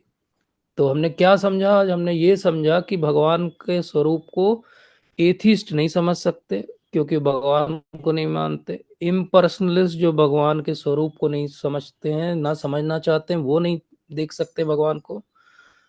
भगवान को कौन और नहीं देख सकता है? जो भगवान को साधारण व्यक्ति समझ लेता है। अवजानन्ति माम मूढ़ा मानुषम तनुमाश्रितम। तो जो भगवान को ये जान लेता है, समझ लेता है कि ये तो साधारण मनुष्य है, वो भी भगवान को नहीं देख सकता। तो भगवान की ग्रेटनेस पता होनी चाहिए, लेकिन हमारा अट्रैक्शन भगवान की स्वीटनेस के लिए होना चाहिए, तब हम भगवान को समझ सकते। अच्छा, कोई भगवान को समझ ले तो क्या होगा? तो ये भी भगवान ने भगवत गीता में ही बताया था। भगवान ने कहा था, सेकंड चैप्टर में बता दिया था कि विषया विनिवर्तन्ते निराहारस्य देहिना रसवर्जम रसोपस्यम परम दृष्टवा निवर्तते। जिसको हायर टेस्ट डेवलप हो जाएगा, उसको लोअर टेस्ट डिस्टर्ब नहीं करेगा। जिसने भगवान के सुंदर स्वरूप का वर्णन भी सुन लिया, जिसने भगवान के सुंदर स्वरूप का दर्शन कर लिया विग्रह रूप में, पेंटिंग में, उसका वो हायर टेस्ट डेवलप हो गया। अब उसको वो डेड मटेरियल चीजों के लिए कोई टेस्ट नहीं बचा। श्रील प्रभुपाद तात्पर्य में लिखते हैं कि डेड मटेरियल थिंग्स, ये निर्जीव भौतिक वस्तुओं के प्रति आकर्षण उसका उसी दिन भगवान के प्रति उसका आकर्षण हो जाएगा। क्योंकि यहाँ की किसी भी वस्तु की कोई भी तुलना भगवान के विग्रह स्वरूप से नहीं की जा सकती। इसलिए गोपियां क्या कहती हैं? गोपियां कहती हैं कि हमें भगवान के स्वरूप के दर्शन से ही जीवन मिलता है। तो वहां पे भी वृंदावन में एक कंपैरिजन के लिए हम समझते हैं कि यशोदा मैया, सब बाकी गोपियां जो प्रौढ़ हैं, वो भी भगवान के दर्शन कर रही हैं, सखा भी भगवान के दर्शन कर रहे हैं, लेकिन जिस लावण्य के भाव के दर्शन भगवान गोपियों को दे रहे हैं, वो भाव और वो दर्शन किसी और को नहीं दे रहे हैं। वहां भी एक जो है डिस्टिंक्शन है कि किसको कितना कहाँ तक अधिकार है, किसको कितना समझ में आएगा, कितना दिखेगा। इसीलिए चैतन्य चरितामृत में बहुत सुंदर बयार में कहा गया कि गोपी शोभा देखी कृष्णेर शोभा बड़े यत, कृष्णेर शोभा देखी गोपीरा शोभा बड़े तथा। तो जैसे जैसे गोपियां भगवान कृष्ण को देखती हैं, कृष्ण की शोभा जो है बढ़ती जाती है, और जैसे जैसे कृष्ण गोपियों को देखते, गोपियों की शोभा जो है बढ़ती जाती है। अर्थात कोई भी सुपरलेटिव एक लिमिट नहीं है कि यहाँ तक ही गोपियों की शोभा बढ़ेगी या यहाँ तक ही भगवान की शोभा बढ़ेगी। इसलिए कहा गया कि भगवान का दृष्टिपात कैसा है? बोले भगवान का दृष्टिपात ऐसा है जैसे कोई भंवर हो। और गोपियों का हृदय मन चित्त कैसा है? बोले वो छोटे सूखे हुए पत्ते हो। बोले वो जब जाएंगे तो उस भंवर से बाहर वो नहीं निकल पाते। तो जैसे पानी में अगर भंवर हो तो उसमें कुछ भी जाएगा तो वो वहीं रह जाता है, वहीं घूमता रहता है। ऐसे हमें भगवान से प्रार्थना करनी चाहिए कि ये भंवर में एक बार हम भी आ जाएं कहीं, तो हम भी आपके आसपास आपके ही रसपान, आप जो मधुराधिपति हैं, उनके ही दृष्टि में हम बने रहें और हम आपके दर्शन करते रहें। क्योंकि जो भी संसार की सुंदरता है वो केवल शरीर, चमड़ी के स्तर पर है। अगर कभी आप एनाटॉमी की कोई किताब खोल के देखो, तो अगर आप चमड़ी निकाल दो, आधे 2 मिलीमीटर की भी चमड़ी अगर आप निकाल दो किसी व्यक्ति की, तो उसके बाद उससे कुरूप जो है संसार में कोई नहीं दिखाई देगा। अगर आप कभी बर्न यूनिट में ड्रेसिंग के समय चले जाओ, तो आपको पता चलेगा कि सुंदरता क्या होती है संसार की। लेकिन भगवान के साथ ऐसा नहीं है। भगवान की जो सुंदरता है वो हृदय की सुंदरता है, वो प्रेम पुमार्थो महान की सुंदरता है। वो सुंदरता ऐसी है जैसे कोई कोयल जब बोलती है तो वो हमें सुंदर लगता है सुनने में। क्यों लगता है? क्योंकि एक्चुअली वो उसकी क्वालिटी है। ऐसे ही भगवान की क्वालिटी क्या है? ऐसे ही भगवान की क्वालिटी है उनका वो विग्रह स्वरूप, जिसके दर्शन करके व्यक्ति जो है हतप्रभ रह जाता है। जब ध्रुव महाराज के सामने भगवान अपने विष्णु रूप में भी आते हैं तो वो हतप्रभ रह जाते, कुछ भी उनके मुंह से बोल नहीं निकलते। और ऐसे ही हम देखें, भगवान एक बार रास लीला के समय जो है अंतर ध्यान हो जाते हैं, और फिर गोपियां सब जगह भगवान को खोज रही हैं, तो भगवान अपना एक नारायण स्वरूप जो है बना लेते हैं और चतुर्भुजधारी होके खड़े हो जाते हैं एक जगह। अब हम किसी को खोजते हुए जाएं और हमको अगर नारायण के दर्शन हो जाए, तो हम तो दंडवत प्रणाम करेंगे, आपके दर्शन हो गए, हमारा तो जीवन धन्य हो गया। गोपियां जब नारायण के पास से निकल रही हैं, तो वो कहती है कि क्या आपने कृष्ण को कहीं देखा है? मतलब they are not bothered only कि 4 भुजा वाला कोई स्पेशल व्यक्ति खड़ा हुआ है, भगवान खड़े हुए हैं। वो कहते हुए बोले उधर होंगे, तो वो वहां चली जाती है। और पीछे पीछे राधा रानी भी खोजती हुई आ रही। जब राधा रानी पहुंचती हैं नारायण के सम्मुख, तो वो बस देखती है ऐसे नारायण को, और उनकी 2 भुजाएं जो है वो मेल्ट होके डिसअपियर हो जाती है। क्योंकि भगवान अपना जो स्वरूप है उसको राधा रानी से छुपा के नहीं रख सकते। इसलिए वो चतुर्भुज में से 2 भुजाएं उनकी चली जाती हैं और वो कृष्ण के रूप में आ जाते हैं। ऐसे ही हम देखते हैं कि जब भगवान अपना चतुर्भुज रूप दिखा रहे हैं, तो अर्जुन प्रार्थना करके वापस भगवान को कहते हैं भयभीत हो गए कि आप अपना एक काल रूप, विराट रूप नहीं, आप मुझे वही स्वरूप दिखाइए जिससे मैं रोज उठता बैठता बात करता हूँ। तो हमें भी ये ध्यान रखना चाहिए कि हमारा अट्रैक्शन कौन से स्वरूप के लिए है। तो हमें वो द्वारका वाले कृष्ण नहीं चाहिए, हमें मथुरा वाले कृष्ण भी नहीं चाहिए। हमें तो वंशी वट के नीचे खड़े हुए त्रिभंग ललित श्याम सुंदर स्वरूप में भगवान कृष्ण श्रीमती राधा रानी के साथ में वो चाहिए। वो ही हमारा ध्यान का स्वरूप है। इसके अलावा कोई भी हमारा ध्यान का स्वरूप नहीं है। और वो ध्यान अगर हम अच्छे से लगाएं, तो हमें ये समझ में आएगा कि भगवान ने कहा कि यद यद विभूति मत सत्वम श्रीमत ऊर्जितम एवं। जो जो विभूतियां तुम संसार में देखते हो, वो सब एक मेरे तेज के अंश से आई हैं। और अगर भगवान के तेज के अंश से ये सारी विभूतियां आई हैं, तो अब इसको आप बिलियंस ऑफ टाइम्स कर दो वो तेज को, तो आपको समझ में आएगा कि क्या होगा। इसलिए शिल प्रभुपाद के साथ एक बहुत सुंदर सा एक जो घटना हुई थी कि एक बार शुरू शुरू की बात है, शिल प्रभुपाद एयरपोर्ट पे थे और उनके जो है शिष्य भी थे। और उसी समय वहां से एयर होस्टेस निकली, जो नेचुरली सुंदर होती हैं एयर होस्टेस। तो वो यंग डिसाइपल्स थे, उनका नज़र थोड़ी सी उस तरफ चली गई। प्रभुपाद ने देख लिया, अब गुरु महाराज ने देख लिया उधर देखते हुए, तो झेप गए ये लोग। तो प्रभुपाद ने भी बोला कि इजंट शी ब्यूटीफुल, क्यों वो सुंदर है कि नहीं है? तो इनको भी कुछ बोलना पड़ा, चुप रहे, थोड़ा सिर हिला दिया, अर्थात हाँ सुंदर तो है, इसीलिए हमारी नज़र वहां चली गई। तो शिल प्रभुपाद बोलते हैं कि think about it, if she is so beautiful, how beautiful must be the creator, जिन्होंने इनको बनाया। अगर ये इतनी सुंदर हैं जो आपको आकर्षित कर रही हैं, तो जिन्होंने इनको बनाया वो कितने सुंदर होंगे। तो कभी हमारा अगर पैरामीटर बने कि हम कैसे समझें भगवान कितने सुंदर होंगे, तो आपने आज तक जो सबसे सुंदरतम व्यक्ति, वस्तु, विशेष के दर्शन किए इस संसार में, उसको बिलियंस ऑफ टाइम्स कर दीजिए, उतने सुंदर और उससे भी कई गुना सुंदर भगवान है। इसीलिए कहा गया भगवान के लिए कि सुचारु वक्त मंडलम सुकर्ण रत्न कुंडलम सुचर्चितांग चंदनम नमामि नंद नंदनम सुदीर्घ नेत्र पंकजम शिखी शिखंड मूर्धजम अनंग कोटि मोहनम नमामि नंद नंदनम। तो भगवान कितने सुंदर हैं, भगवान इतने सुंदर हैं कि भगवान की एक एक चेष्टा जो है वो सुंदर है। भगवान का एक वो मोर पंख धारण करना ही सुंदरता की जो है पराकाष्ठा है। भगवान का चलना, भगवान का कोई भी किसी के साथ आदान प्रदान करना, सब कुछ जो है वो सुंदर है। तो बहुत सुंदर तरीके से नंद नंदाष्टकम प्रार्थना में भगवान की सुंदरता के बारे में बताया गया। तो इसलिए इतने मधुर हैं भगवान। अब भगवान इतने मधुर हैं, लेकिन भगवान तो अभी हमारे दृष्टि से अगोचर है, हमें तो दिखाई नहीं देते। हम तो सुन पढ़ सकते हैं, जो उन भक्तों ने दर्शन किए उनके मुख से समझ सकते हैं। तो फिर हम कहाँ से इस मधुरता का आस्वादन कर सकते हैं? तो इसके साथ हम आज का सत्र अंत करेंगे। और वो क्या बात है कि मधुरम मधुरेभ्योपि मंगलेभ्यो भी मंगलम, पावनम पावनेभ्यो भी हरिर नामे वो केवलम। तो भगवान मधुरता की पराकाष्ठा है। और अभिनत्वम नाम नामिनो, भगवान का नाम और भगवान में कोई भी अंतर नहीं।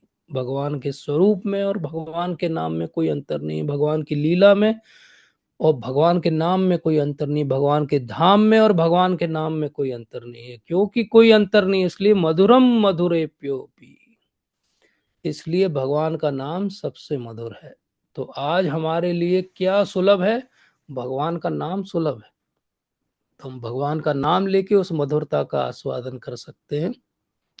और अगर हम भगवान के नाम में मधुरता का आस्वादन करने लगे तो डेफिनेटली एक दिन ऐसा आएगा जब भगवान के सुंदर मुख कमल, चरण कमल, कर कमल, भगवान के विग्रह स्वरूप का भी दर्शन करके हम वही भाव अपने अंदर जागृत कर पाएंगे और वही दर्शन कर पाएंगे। और हम फिर टैली कर पाएंगे, अच्छा गोपियों ने ये पॉइंट में डिस्क्रिप्शन दिया था, ये सब है भगवान के अंदर के नहीं है। तो ये भाव कहाँ से आएगा? ये भाव आएगा अच्छे से नाम जप करने से। अगर हम अच्छे से नाम जप करेंगे तो डेफिनेटली इसी जन्म में हमें भगवान के दर्शन हो सकते हैं, इसमें कोई भी शंका नहीं है। तो आप सबका बहुत बहुत धन्यवाद। Thank you so much. अगर कोई शंका हो, प्रश्न हो, कोई त्रुटि सुधार हो तो ले सकते हैं। Thank you so much.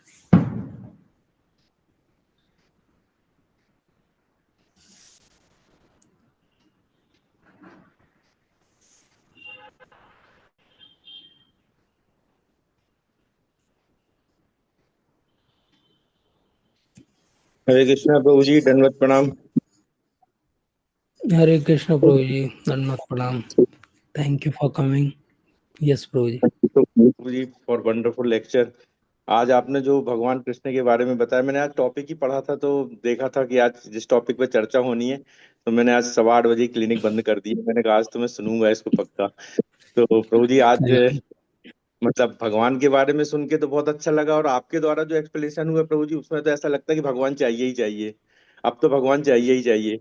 लेकिन अब बस जब तक आपके सामने बैठे हैं या स्क्रीन के सामने हैं, भक्तों के साथ में, तभी तक भगवान चाहिए। जैसे ही हम इससे पीछे होंगे, सब चीजें भूल जाते हैं। प्रभु जी इसके लिए क्या किया जाए? आपने बोला कि हरि नाम करें, हरि नाम भी करते हैं, उतना परफेक्ट तो नहीं होता है, लेकिन मतलब समझ में नहीं आता। बस भगवान चाहिए, बस कैसे भी चाहिए। और आप लोग जैसा बताते हैं वैसे प्रैक्टिस करने की कोशिश भी करते हैं, लेकिन फिर भी भगवान तो चाहिए प्रभु जी।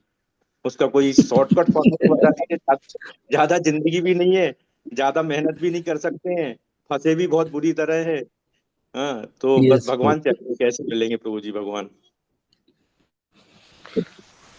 थैंक यू प्रभु जी। अब मैं तो आपके सामने क्या बोलूं, प्रभु जी को हम सब जानते ही हैं। प्रभु जी इतने अच्छे से प्रचार कर रहे हैं, श्रील प्रभुपाद के इतने जो है प्रामाणिक अनुगत्य में सबको साथ में लेकर चल रहे हैं, अपने बिजी शेड्यूल में समय निकालते हैं और हमारे लिए एक रोल मॉडल हैं। प्रभु जी कितने अच्छे से भक्ति कर रहे हैं, पूरा परिवार इनका भक्ति कर रहा है। There are no words to say. मतलब एक आइडियल गृहस्थ के एग्जाम्पल है हमारे कॉन्ग्रीगेशन में प्रभु जी। और उसके बाद भी वो सोशल हर जगह समय निकाल के पहुंचते हैं। कभी कभी मुझे जेलसी होने लगती है प्रभु जी से कि इतना अच्छा समय कैसे निकालते हैं प्रभु जी। लेकिन अब क्योंकि प्रभु जी ने हम सबके उन्नति के लिए प्रश्न पूछा है, तो मैं प्रामाणिक रूप से जो मैंने थोड़ा पढ़ा समझा है गुरु महाराज से, वो बताने का प्रयास करूंगा।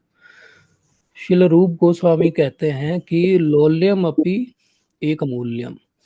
लौल्यम जो है वो एक मूल्य है जो हमको पे करना है भगवान को प्राप्त करने के लिए। लौल्यम का अर्थ होता है इंटेंस डिजायर। वो इंटेंस डिजायर अभी आपको प्रभु जी के वाक्यों में और उनके मुख से दिखाई दी होगी कि भगवान को पाना ही पाना है। तो वो जो भगवान को पाना ही पाना है, वो जो भाव है, वही लौल्यम है। श्रील रूप गोस्वामी ने उसी को लौल्यम के रूप में डिस्क्राइब किया, और उन्होंने कहा कि एक ही मूल्य है भगवान को पाने का, और वो लौल्यम है। अब हम इसको एक थोड़ा सा स्टेप बाय स्टेप समझते हैं, 2-3 स्टेप्स में, कि लौल्यम क्या है और कहाँ से आता है और कैसे आ सकता है। तो अगर हम भगवत गीता से आरंभ करें, तो भगवान भगवत गीता के अंदर कहते हैं कि ये जो इंटेंस ग्रीड है, अटैचमेंट है, ये कहाँ से आता है? बोले भक्तों के संग से आता है। अब इसका उदाहरण कहाँ पर है? जब वो कहते हैं कि परस्पर जब भक्त एक साथ बैठते हैं, तो वो क्या करते हैं? वो मेरी कथा करते हैं, वो बोलते हैं और कोई सुनता है। तो बोधयंतः परस्परम।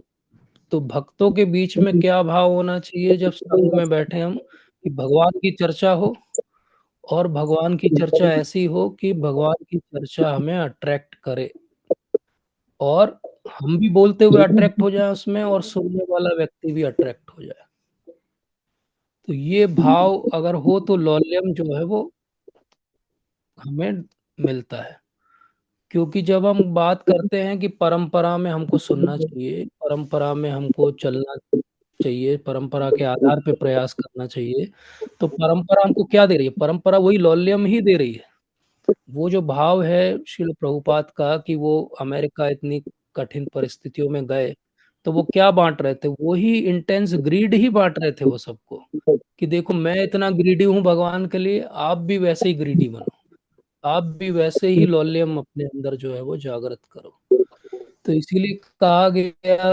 अब हम थोड़ा और आगे चले तो भागवतम के अंदर हम उदाहरण देखते हैं। तो भागवतम के अंदर बहुत अच्छा जो इस बात का उदाहरण है, वो है चित्रकेतु महाराज। चित्रकेतु महाराज का जो पूरा जीवन है, हमने देखा कि किस तरीके से बीतता है, और उसके बाद उनसे एक जो है वो अनजाने में एक गलती हो जाती है, और उनको वृत्रासुर बनने का श्राप मिल जाता है। अब वृत्रासुर के रूप में वो असुर की योनि में है, और भगवान के जो भक्त हैं, देवता, उनके अगेंस्ट जो है लड़ाई हो रही है। लेकिन फिर भी उनका भाव इंटेंस क्या है? उनका इंटेंस भाव यह है कि किस तरीके से मुझे भगवान की प्राप्ति हो। तो वो चाहते हैं कि वीर गति को प्राप्त हो जाए इस युद्ध में। वो इंद्र के हाथ से जब वज्र छूट जाता है, तो वो उसको एनकरेज करते हैं कि इंद्र आप उठाओ वज्र और मेरा वध कर दो, क्योंकि मैं तो वीर गति प्राप्त होने ही यहाँ पे आया हूँ। भगवान को याद करते हुए हम अपना शरीर जो है वो। काइंडली म्यूजिक क्या है? कुछ और आवाज भी आ रही है कहीं से, किसी का कुछ ऑन है क्या? एनीवेज, तो ये इंटेंस ग्रीड जो है वृत्रासुर के रूप में, जब वो प्रार्थना, very close to my heart, वो प्रार्थना ज्ञापित करते हुए कहते हैं कि कैसी इंटेंस ग्रीड होना चाहिए भगवान को प्राप्त करने की। तो बोलते हैं कि ऐसी ग्रीड होना चाहिए जैसे एक बछड़ा जो है वो राह देखता है कि कब मेरी माँ, मतलब गाय जो है वो आ जाएगी चर के, तो मुझे जो है वो मिल जाएगा दूध। बोले इंटेंस ग्रीड कैसी होती? बोले इंटेंस ग्रीड होती है वो छोटे छोटे पक्षी के बच्चे जब घोंसले में बैठे रहते हैं, तो वो वेट करते रहते हैं कि कब हमारी माँ आएगी तो हमको खाना मिलेगा। तो विश्वनाथ चक्रवर्ती ठाकुर पाद कहते हैं कि ये ग्रीड कैसी ग्रीड है? तो वो कहते हैं ये ग्रीड बहुत हाई लेवल की ग्रीड नहीं है। बोले क्योंकि बछड़े को जब दूध मिल जाता है, पेट भर जाता है, तो वो यहाँ वहां देखने लगता है। उसका अटैचमेंट अपनी माता से उतनी देर का है जब तक उसको भूख लगी है। वो जो पक्षी है छोटे छोटे, वो कब तक माँ के आश्रित है? जब तक उनके पंख नहीं विकसित हो जाते। जिस दिन पंख विकसित हो जाएंगे वो उड़ जाएंगे, then they are not dependent. हमारी जो इंटेंस ग्रीड हो, चाहे भगवान के भक्तों के एसोसिएशन की, चाहे भगवान को पाने की, वो ऐसी नहीं होना चाहिए जो टाइम डिपेंडेंट हो, जो कंडीशन डिपेंडेंट हो। तो वो तीसरा एग्जाम्पल भी दिया है वृत्रासुर ने प्रार्थनाओं में। और वो तीसरा एग्जाम्पल क्या है? जैसे कोई पत्नी अपने पति का वेट करती है जो कहीं पे विदेश यात्रा पे गया है बहुत समय से, और अब किस दिन वापस आ जाए पता नहीं। तो वो हर दिन वेट करती कि हाँ किसी दिन वो वापस आएंगे, जिस दिन आएंगे तो मुझे सुख की अनुभूति होगी। और वो सुख जो है वो केवल एक ही कंडीशन पे डिपेंडेंट है कि कब वो वापस आएंगे, कब हमारा मिलन होगा। भगवान से जो लौल्यम होगा वो इस स्तर का होना चाहिए, नॉन कंडीशनल अनइंटरप्टेड लौल्यम होना चाहिए। वो लौल्यम ऐसा जैसे चाहे उसमें कई सौ साल भी लग जाएं। जैसे हम शबरी माता की कथा में सुनते हैं, शबरी माता को उनके मतंग ऋषि, उनके जो गुरु महाराज थे, उन्होंने कहा कि राम जी एक दिन आएंगे। अब वो किस दिन आएंगे वो किसी को नहीं पता है। वो सारे जो उनके आश्रम में रहते थे सब एक एक करके छोड़ के चले गए, यहाँ वहाँ चले गए, लेकिन एक इन्होंने रोज रास्ते को बुहारा और उनके लिए कुछ फल रखे कि एक दिन मेरे गुरु महाराज ने कहा है तो जरूर आएंगे। तो शिला प्रभुपाद ने जब कहा कि नहीं, आपको इसी जन्म में भगवान के दर्शन होंगे, आप बस 16 माला अच्छे से करो, 4 नियम का पालन करो, तो ये विश्वास होना कि बस 16 माला और 4 नियम के पालन से भगवान के दर्शन हो सकते हैं, ये प्रभुपाद ने कहा है। आज ही मैं प्रभुपाद की बहुत सुंदर बुक है, एक नाम अमृत, बहुत बड़ी बुक कंपाइल की प्रभुपाद ने, हरि नाम के बारे में जो जो बोला सब जगह से उन्होंने एक साथ किया। तो उसके अंदर प्रभुपाद ने क्लियर लिखा है कि only Hare Krishna mantra is sufficient to get vision of lord Krishna. कुछ भी और उसमें ना ऐड करने की जरूरत है ना सब्सट्रैक्ट करने की। तो ये लौल्यम, ये अट्रैक्शन, ये अटैचमेंट कि नहीं गुरु महाराज ने जो कहा है वो अल्टीमेट ट्रुथ है, वो सही है, और हम उसके आधार पे अपने जीवन को पूरा जो है वो करेंगे। तो ये लौल्यम है। लौल्यम का आरंभ कहाँ से होता है? भक्तों के संग से होता है, जैसे हमने भगवत गीता से देखा। लौल्यम अलग अलग स्तर पे चलता है, जैसे हमने वृत्रासुर से देखा। कंडीशनल हो सकता है, वो इंटरप्टेड हो सकता है, लेकिन बेस्ट लौल्यम क्या है? जो अनकंडीशनल हो, अनइंटरप्टेड हो। और इसीलिए श्रील रूप गोस्वामी ने कहा कि अहेतु की अप्रतिहता भक्ति कैसी होनी चाहिए? अहेतु की होना चाहिए और अप्रतिहता होना चाहिए, अनकंडीशनल अनइंटरप्टेड डिवोशनल सर्विस होनी चाहिए। जब अहेतु की अप्रतिहता है तो फिर वो ययातमासु प्रसिद्धति, तब भक्ति जो है वो हमारी आत्मा को प्रसन्नता देगी। अन्यथा वो भक्ति हमारे शरीर को प्रसन्नता दे सकती है, हमारे समाज में हमारी स्तर को जो है वर्धन कर सकती है, लेकिन आत्मा को प्रसन्नता कौन सी भक्ति देगी? जो अहेतु की अप्रतिहता होगी। इसलिए अहेतु की अप्रतिहता भक्ति ही लौल्यम है। वो इंटेंस ग्रीड की चाहिए ही चाहिए भगवान, उसके अलावा कुछ भी नहीं। उसके अलावा कोई भी और ऑप्शन नहीं होना चाहिए। जब भी कोई और ऑप्शन आएगा तो फिर वो डिफिकल्टी है, क्योंकि वो फिर लौल्यम नहीं है। तो इस तरीके से उन्होंने इस इंटेंस ग्रीड को डिफाइन किया हमारे शास्त्रों में। प्रभु जी आप कुछ ऐड करना चाहेंगे? Thank you Prabhu ji, thank you so much. ये लॉलियम वाली जो आपने बात बोली, ये लॉलियम अंदर तो बहुत मतलब हम कोशिश करते हैं कि है, लेकिन जैसे आपने बोला कि इसका एक तरीका है भक्तों का संग। तो भक्तों के संग में प्रभु जी कभी कभी हम भगवान की बातें करते हैं, सब कुछ करते हैं, लेकिन थोड़ी देर बाद वो प्रजल्पा में कन्वर्ट हो जाता है, यस ऑटोमेटिकली हो यस। जाता है। सामने की तरफ से हो जाता है या हमारे तरफ से भी हो जाता है, हम भी कोई बहुत प्योर नहीं है, हम भी उस चीज को एंजॉय करने लगते हैं। शुरुआत हम भगवान की चर्चा यस से करते हैं, प्रभु। गोल्ड लीफ से करते हैं, लेकिन धीरे धीरे धीरे धीरे वो प्रजल्प में कन्वर्ट होकर 2-3 घंटे का प्रजल्पा हो जाता है और 10 मिनट का केवल भगवान की चर्चा होती है। तो रुदि, इसको कैसे सुधारा जाए? यस प्रभु जी, बहुत अच्छा प्रश्न है ये भी। प्रजल्प पे हमारा जो अट्रैक्शन है उसका कारण यही है। अगर हम उपदेशामृत पढ़ें तो उपदेशामृत पे भक्ति विनोद ठाकुर महाराज ने टीका लिखी है। भक्ति सिद्धांत स्वरूप ठाकुर महाराज ने भी लिखी और शिला प्रभुपाद ने भी लिखी, लेकिन भक्ति विनोद ठाकुर महाराज जब अपनी टीका को डिस्क्राइब करते हैं तो न केवल उन्होंने यहाँ पे टीका लिखी है, इसके अलावा उन्होंने एक अलग से पुस्तक लिखी है जिसमें उन्होंने जो भक्ति में ये रुकावटें हैं, प्रजल्प, नियम, आग्रह, इस सब के बारे में डिस्क्राइब किया है। तो वहाँ पे वो प्रजल्प के बारे में कहते हैं कि प्रजल्प क्या-क्या हो सकता है बोले। बोले एक मटेरियल बातें प्रजल्प हो सकती है, जो नॉर्मली मटेरियलिस्टिक बातें लोग करते हैं, समाज में क्या चल रहा है, संसार में क्या चल रहा है। प्रजल्प केवल वही नहीं है, प्रजल्प बोले कोई भी निंदा या निंदा परक कोई भी वस्तु जो है वो भी प्रजल्प के अंदर आती है। और फिर वो एक बहुत महत्वपूर्ण बात हम सबको समझाते हैं कि इसके अलावा भी कभी-कभी हम बाहरी रूप से ऐसा लगता है कि हमारा व्यवहार वैष्णव व्यवहार है, लेकिन हम अंदर ही अंदर या तो अपना एप्रिसिएशन चाहते हैं या हम चाहते हैं कि कहीं न कहीं हमको रिकॉग्निशन मिले। तो वो पूजा, लाभ, प्रतिष्ठा की इच्छा से भक्तिमय कार्य भी जो है वो प्रजल्प की श्रेणी में आ जाता है। तो जैसे कोई कहे किसी को कि आई एम वेरी फॉलन, कोई कहे किसी को कि I am very insignificant, but वो क्या चाह रहा है कि जैसे ही वो बोले आई एम वेरी फॉलन, तो कोई उसको पीछे से बोले नहीं नहीं प्रभु जी you are great, you are great, आप महान हैं। ये सुनने के लिए मैं अगर कह रहा हूँ कि मैं फॉलन हूँ, तो ये भी एक्चुअली प्रजल्प की श्रेणी में आता है। तो फिर भक्ति विनोद ठाकुर महाराज ने कहा कि ये प्रजल्प से कैसे बाहर निकला जाए। तो प्रजल्प से बाहर निकलने के लिए उन्होंने बहुत अच्छी बात बताई कि ऑलवेज ग्लोरीफाई इधर कृष्णा और गुरु महाराज, इसके अलावा किसी भी थर्ड पर्सन का ग्लोरिफिकेशन प्रजल्प है। तो वो कहते हैं कि आप कॉन्शियस रहो कि आप, तो वो कहते हैं कि असत्संग को त्याग दो। वो कहते हैं कि जन संग, कहते हैं उसको, जन लोगों का संग जो है, ग्राम्य वार्ता मत करो। चैतन्य महाप्रभु भी समझाते हैं कि ग्राम्य वार्ता ना करना है ना सुनना है।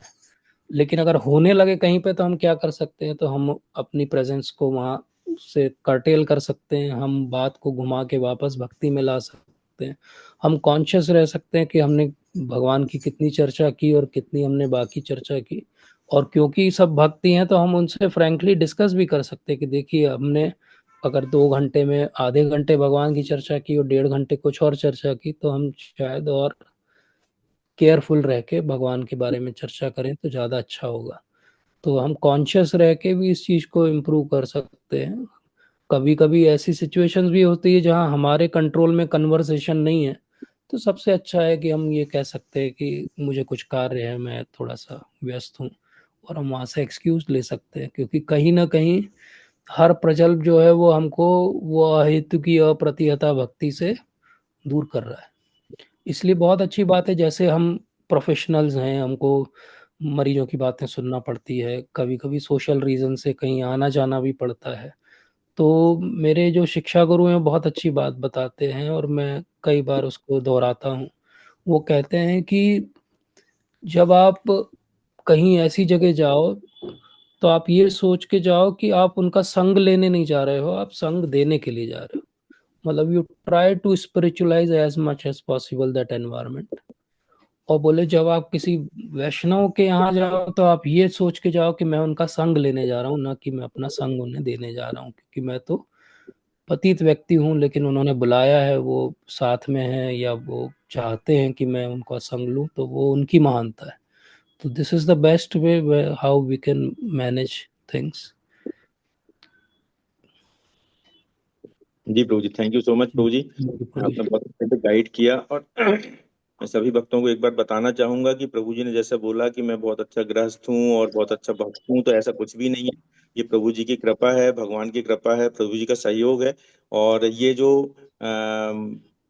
प्रभु जी को मुझ में एक गृहस्थ दिखता है, ये प्रभु जी का नेचर है। प्रभु जी को सब में ही सब best best best of the best दिखता है। तो प्रभु जी मेरे पथ प्रदर्शक गुरु भी हैं, शिक्षा गुरु भी हैं। और यदि वास्तव में वो दीक्षा देते तो शायद मेरे दीक्षा गुरु भी होते। और चैत्य गुरु के रूप में तो प्रभु जी हैं ही।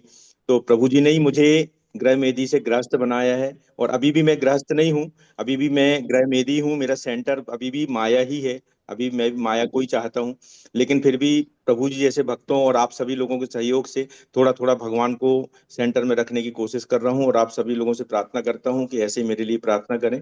और प्रभु जी मैं चाहता हूँ कि आप हमेशा ऐसे ही गाइड करते रहें। आपका ये लेक्चर तो मुझे मिल नहीं पाता है, लेकिन फिर भी मैं कोशिश जी, करूंगा कि आपकी कृपा इसी प्रकार से बनी रहे। हरे कृष्णा प्रभु थैंक जी। You Prabhu ji, thank you for coming प्रभु जी, thank you for inspiring all of us, thank you so much. माता जी कुछ कहना चाहते हैं? Hare Krishna Prabhuji, please accept my humble obeisances. दंडवत प्रणाम माता जी। Thank you so much for the nectarian lecture today. Prabhuji, जो last part we have discussed regarding the नाम जप. So, प्रभुजी जब हम नाम लेते हैं तो वो consciousness sometimes because of the external effects, specially work place पे कुछ ऊपर नीचे होता है तो वो कॉन्शियसनेस डेफिनेटली अफेक्ट करता है हमारा, और वो अगले दिन के भजन पे और नाम जप पे डेफिनेटली वो बिल्कुल एकदम दिख ही जाता है, रिफ्लेक्ट हो जाता है।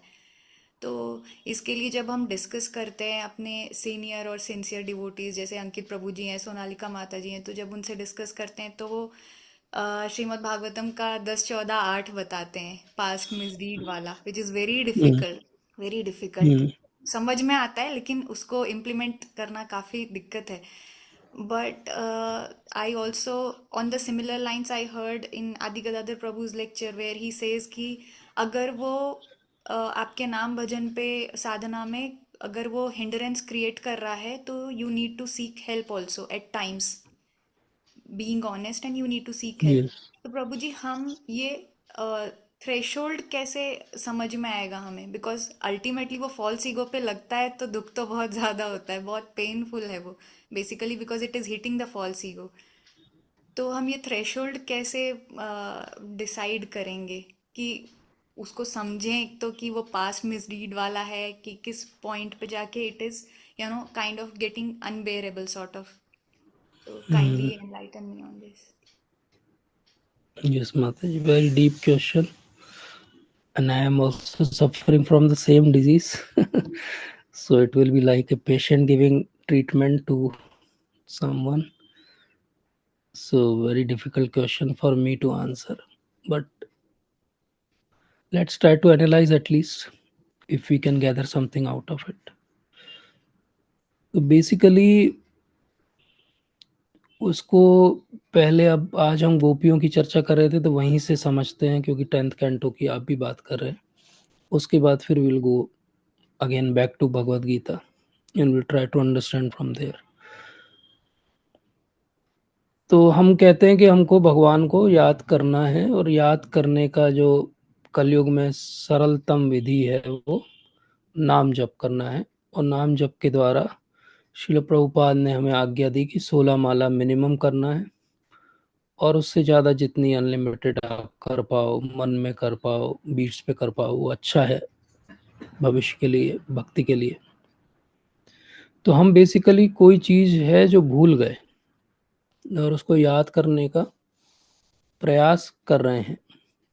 जैसे किसी को एमनेजिया हो जाए तो वो फिर से याद करने का प्रयास करने के लिए उसको याद दिलाया जाता है, उसी माहौल में, एनवायरनमेंट में बार बार उसको ले जाया जाता है कि कहीं से उसको पुरानी मेमोरी का थ्रेड मिल जाए तो उसे सब कुछ याद आ जाए। गुरु महाराज का बहुत प्रिय श्लोक है जिसमें वो बार बार कहते हैं कि नित्य सिद्ध कृष्ण प्रेम साध्य कबू न है। तो बोले नित्य सिद्ध है वो कृष्ण प्रेम, लेकिन वो अभी हमने उसको साधा नहीं है क्योंकि वो कहीं छुप गया है, और उसको वापस समझने के लिए, निकालने के लिए, रियलाइजेशन में लाने के लिए श्रवण आदि विधियों का जो है वो उपयोग करना है, जिससे हम वापस भगवान के उसी स्वरूप, ध्यान, रूप, लीला, गुण सब पे अपनी जो है वो मेडिटेशन कर सके। तो हमारा भाव क्या है, हम कोई चीज भूल गए हैं जिसको याद करने का प्रयास कर रहे हैं।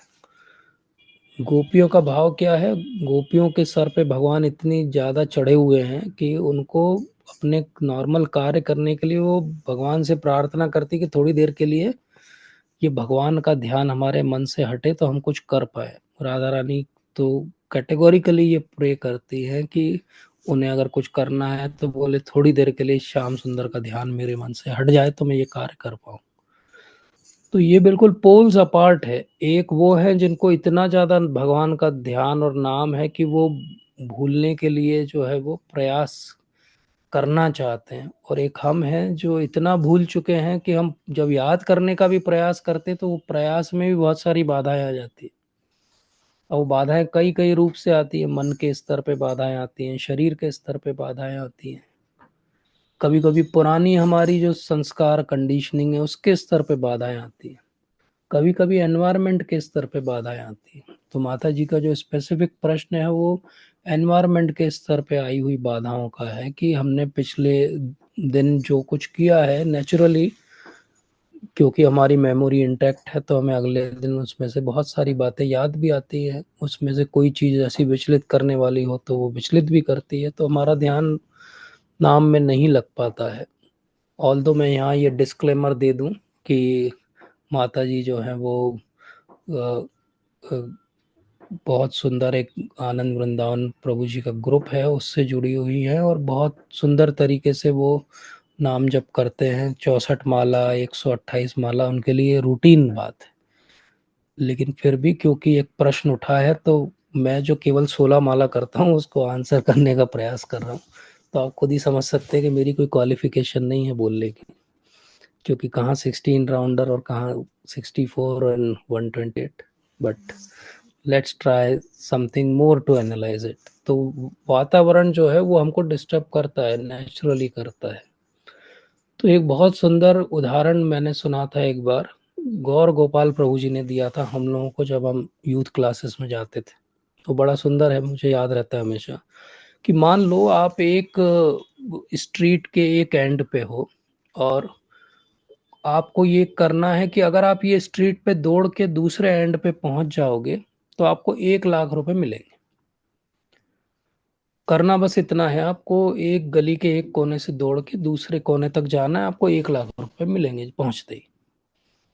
बोले अब आप दौड़ना आरंभ करते हो तो बीच में आपको एक 10 रुपए का नोट गिरा दिखाई देता है, फिर आगे बढ़ते हो तो एक 100 रुपए का नोट दिखाई देता है, फिर एक व्यक्ति जो है बॉक्सिंग वाले ग्लव्स पहन के खड़ा हुआ है आपको बॉक्सिंग का पंच मारने के लिए, एक आदमी आपको जो है बुरा भला कह रहा है, एक आदमी एक बाल्टी लेके खड़ा हुआ है ठंडे पानी की आपके ऊपर डालने वाला है। और प्रभु जी ने हमसे पूछा अब आप क्या करोगे? तो हमारा बहुत नेचुरल सा आंसर था कि कुछ नहीं प्रभु जी, ये सब 10-100 रुपए के नोट थोड़ी, हमको तो 1 लाख रुपए मिलने वाले हैं। ये पानी वानी, ये गाली वाली, ये सब चलेगी, हम तो दौड़ते हुए चले जाएंगे और एंड तक पहुंचेंगे और बोलेंगे लाओ हमारा 1 लाख रुपए का बैग दे दो, हम जाएं। क्यों? क्योंकि हमको मालूम है कि उस 1 लाख में आराम से ये 10 रुपए भी हैं, ये 100 रुपए भी हैं, और वो 1 लाख आ जाएंगे तो ये जो सब हमारे साथ मिसबिहेव कर रहे हैं ये भी सब सुधर जाएंगे, और हमें जो चाहिए वो हमें मिल भी जाएगा। तो पॉइंट बहुत सिंपल है। इससे जो हमने सीखा था और आज भी याद करते हैं उस सीख को, वो सिंपल है कि डिस्ट्रैक्शंस, प्रॉब्लम्स, इनकन्वीनियंसेस तो हमेशा ही रहने वाली जीवन में। लेकिन अगर हमारी प्रायोरिटी फिक्स हो कि हमारा एक्चुअली अल्टीमेट एम क्या है इस ह्यूमन लाइफ का, अगर वो फिक्स हो जाए तो ये सारी इनकन्वीनियंसेस कुछ भी नहीं है। क्योंकि प्रभुपाद बहुत सुंदर उदाहरण देते हैं कि आप देखो संसार में साधारण जीवन यापन करने के लिए आप कभी मेट्रो सिटीज में इवन न्यूयॉर्क या बॉम्बे में जाओ तो लोग कितना कितना घंटे ट्रैवल करते हैं। इतना ट्रैवल करते हैं कि वो परिवार को हार्डली देख पाते, क्योंकि रात को जब तक पहुंचते तो बच्चे सो चुके होते और सुबह और जल्दी की ट्रेन पकड़ के वापस अपने काम पे चले जाते।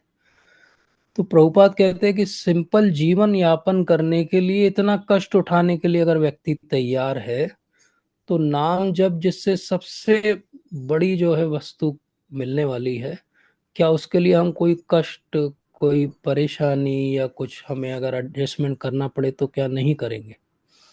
तो ये बात बहुत इम्पोर्टेंट है। अमोघ लीला प्रभु जी से एक बार मैंने सुना था, इसी तरह का एक प्रश्न उनसे पूछा गया तो उन्होंने कहा कि अगर कोई भी बात जो बार बार आपको डिस्टर्ब करती है वर्क प्लेस पे, या कोई वर्क रिलेटेड इशू जो बार बार क्रॉप अप होता हो, हर दिन आपकी कॉन्शियसनेस को डिस्टर्ब करता हो, तो उन्होंने तो बहुत क्लियरली बोला है। एंड आई थिंक उस दिन जब मैंने उनको सुना था तो मुझे लगा था कि थोड़ा ज़्यादा रेडिकल आंसर दिया उन्होंने, लेकिन मैं बहुत बार मैंने उस आंसर को एनालाइज किया उनके, और मुझे समझ में आता है कि नहीं, ठीक है। मतलब प्रैक्टिकल बात बोली उन्होंने, कहा कि यू चेंज, और स्पॉन्टेनियसली उन्होंने इस बात का उत्तर दिया था। उन्होंने बोला यू चेंज, क्योंकि उनका कहना सिंपल था कि प्रायोरिटी अगर आपकी भक्ति है तो उसके रास्ते में जो जो बार बार रुकावट बन के आता है, you should change, there is nothing wrong in that. तो work place issues, politics, problems, inconveniences और बहुत सारे सोशल रीजन, ये सब तो डिस्टरबेंस बन ही सकते हैं, लेकिन अगर हम रोज प्रायोरिटी अपनी फिक्स करते रहें तो इजी रहेगा। और प्रभुपाद की बहुत बड़ी कृपा है, उन्होंने हमें एक बहुत अच्छा तरीका दिया है जिससे हम अपनी प्रायोरिटी को रोज रीसेट कर सकते हैं नाम जप के समय, और वो है शिक्षा अष्टकम पढ़ना। शिक्षा अष्टकम रोज अगर आप जोर से ना भी पढ़ें, मन में याद कर लें, उसका भाव समझ लें, तो हमें 8 श्लोकों में पूरी जो प्रोग्रेशन दिख जाती है कि कहाँ से चेतो दर्पण मार्जनम से कहाँ पे अंत में जाके भगवान के चरण कमलों में स्थान मिलेगा। तो अगर ये प्रायोरिटी हमारी सेट हो जाए और रोज रीसेट होती रहे, तो शिक्षा अष्टकम बहुत बड़ा एक एंकर है हमारे लिए, जिसको हम फॉलो करके we can always come back to where we are, where we should be while chanting. This is my humble just simple understanding. May be Anand Vrindavan Prabhu ji बहुत अच्छे से इसको और समझा सकते हैं, या अंकित प्रभु जी भी बहुत अच्छी चैंटिंग करते हैं, वो भी बता सकते हैं। अमरीश प्रभु जी भी बता सकते हैं। अमरीश प्रभु जी अभी भक्ति विनोद ठाकुर महाराज की पुस्तक भी पढ़ रहे हैं, हरि नाम की, पता ही है प्रभु जी। हरे कृष्ण प्रभु जी, धन्यवाद प्रणाम। हरे कृष्ण, धन्यवाद प्रणाम प्रभु जी। प्रभु जी मैं तो क्या ही बताऊंगा आपको, एलिजिबिलिटी नहीं है। अभी कुछ दिन पहले इसमें टेलीग्राम ग्रुप में ही अंकित प्रभु जी ने डाला था, या शायद स्वर्णालिका माता जी ने डाला था, तो वो मैंने शेयर भी किया था। तो उन्होंने क्वालिटी जी के ऊपर, यही तो क्वालिटी है। जी प्रभुपाद जी से किसी ने पूछा था कि ये इसी तरह का एक क्वेश्चन था कि मतलब कॉन्शियसनेस डिस्टर्ब हो जाती है, क्वालिटी नहीं होती है। तो उन्होंने, प्रभुपाद जी ने आंसर दिया था कि मतलब क्वालिटी, पहले आप क्वालिटी के बारे में तब आएगी जब आपके अंदर क्वालिटी होगी। वो पहले तो आप, जब तक क्वालिटी नहीं होगी तब तक फिर क्वालिटी कहाँ से आएगी। तो उसके लिए उन्होंने बोला क्वालिटी तो ये है कि जब 16 माला जब आप कर रहे हो, तो आपको ऐसा होना चाहिए कि 16,000 क्यों नहीं, 16 माला यस, जब ऐसा 16 हो। क्यों। हाँ, जो हरिदास ठाकुर का वो एग्जाम्पल दे रहे थे उसमें, कि जब वो वृद्ध हो गए थे तो चैतन्य महाप्रभु आए, तो उनसे बोले अब आप वृद्ध हो गए, आप कम कर दो, आप इतना करने की जरूरत नहीं है।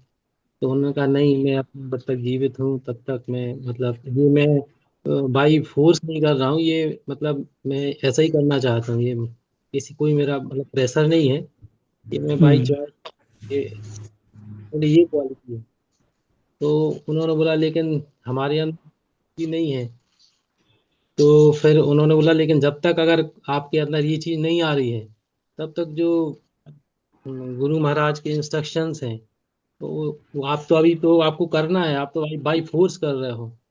तो जो मतलब ये तो मेरी स्थिति है, खैर बाकी सब तो काफी एलिवेटेड है।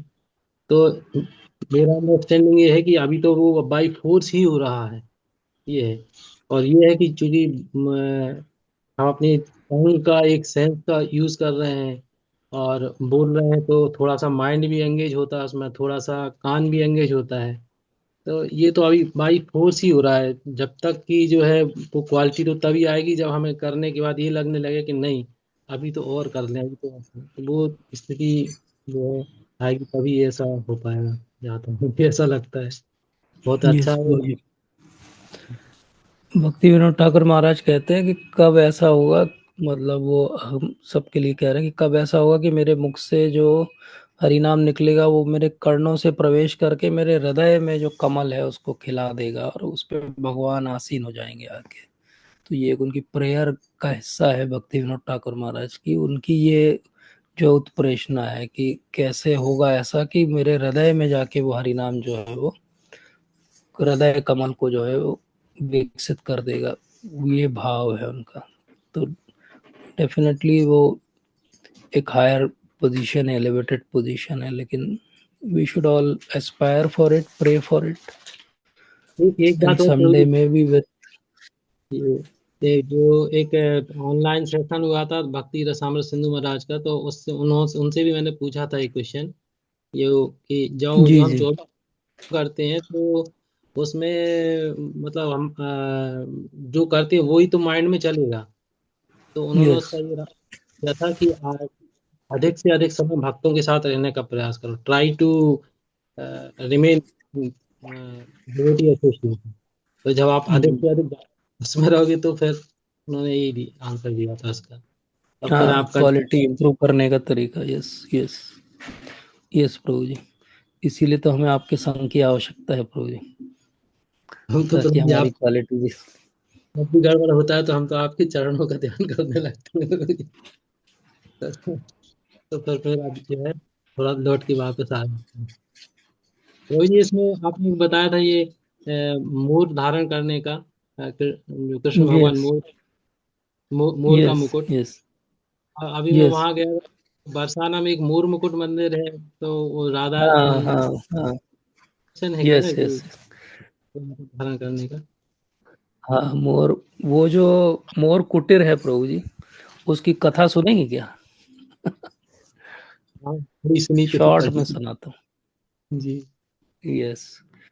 तो एक्चुअली मान मंदिर है, दो पहाड़ियाँ हैं, एक पे मान मंदिर है और एक पे जो है ये मोर कुटिर है। तो ऐसा बताया जाता है कि राधा रानी एक बार मान करके जो है वो वहाँ पर पहाड़ के ऊपर चली गई थी, और वहाँ से फिर भगवान जब उनको मनाने के लिए आए तो वो, क्योंकि मान में थी तो वो उस तरीके से मान प्रदर्शन करते हुए वो दूसरे जो पहाड़ी है जहाँ पे अब मोर कुटीर है वहाँ पे चली गई। और जब मोर कुटीर में वहाँ पे चली गई तो फिर भगवान आया, उन्होंने कई तरीके से प्रयास किया, तो फिर वो मोर का रूप धारण करके आए भगवान, और उनके सामने बहुत सुंदर नृत्य किया, जिससे राधा रानी का मान जो है भंग हुआ, वो अट्रैक्ट हो गई वापस। फिर राधा रानी ने भी एक मोरनी का रूप धारण किया और दोनों ने साथ में नृत्य किया, इसलिए वो मोर कुटीर है। बहुत पहले वहाँ पे एक संत रहते थे जो दृष्टि बाधित थे, देख नहीं पाते थे, लेकिन उन्होंने पेंटिंग बनाई थी वहाँ पे राधा और कृष्ण की, अलग अलग बहुत सुंदर कलर में। और ऐसा कहा जाता है कि वो साक्षात उनको अंतःकरण में भगवान ने दर्शन दिए थे, जिसको उन्होंने वहाँ पेंटिंग के फॉर्म में उकेरा था। तो मोर कुटीर जो है बहुत विशेष स्थान है, वो पूरा जो गहवर वन है। अभी हम लोगों का भी बहुत सौभाग्य था कि महाराज की यात्रा में अंकित प्रभु जी की कृपा से हम लोग भी वहाँ पर गए, दर्शन किया। महाराज भी यात्रा के बाद फिर उसी स्थान पे गए थे, क्योंकि महाराज पहले जब वृंदावन में रहते थे तो वो गहवर वन में रहे थे काफ़ी समय। तो रमेश बाबा जी और जो मान मंदिर के सब हैं वो परिवार, उनको वो बहुत क्लोजली, उनका ऐसा बिल्कुल पर्सनल रिलेशनशिप्स है सबके साथ। तो महाराज सबसे दर्शन करने मिलने के लिए गए थे, तो बहुत विशेष स्थान है वो। तो भगवान ने मोर का रूप धारण किया, राधा रानी ने मोरनी का रूप धारण किया और उन्होंने नृत्य किया। तो हो सकता है उसका भी कोई कोरिलेशन हो भगवान के मोर पंख धारण करने से, कहीं सर्च करेंगे तो मिलेगा कुछ रिलेट। तो ऐसे बहुत सारे कारण हैं भगवान के मोर पंख धारण करने के।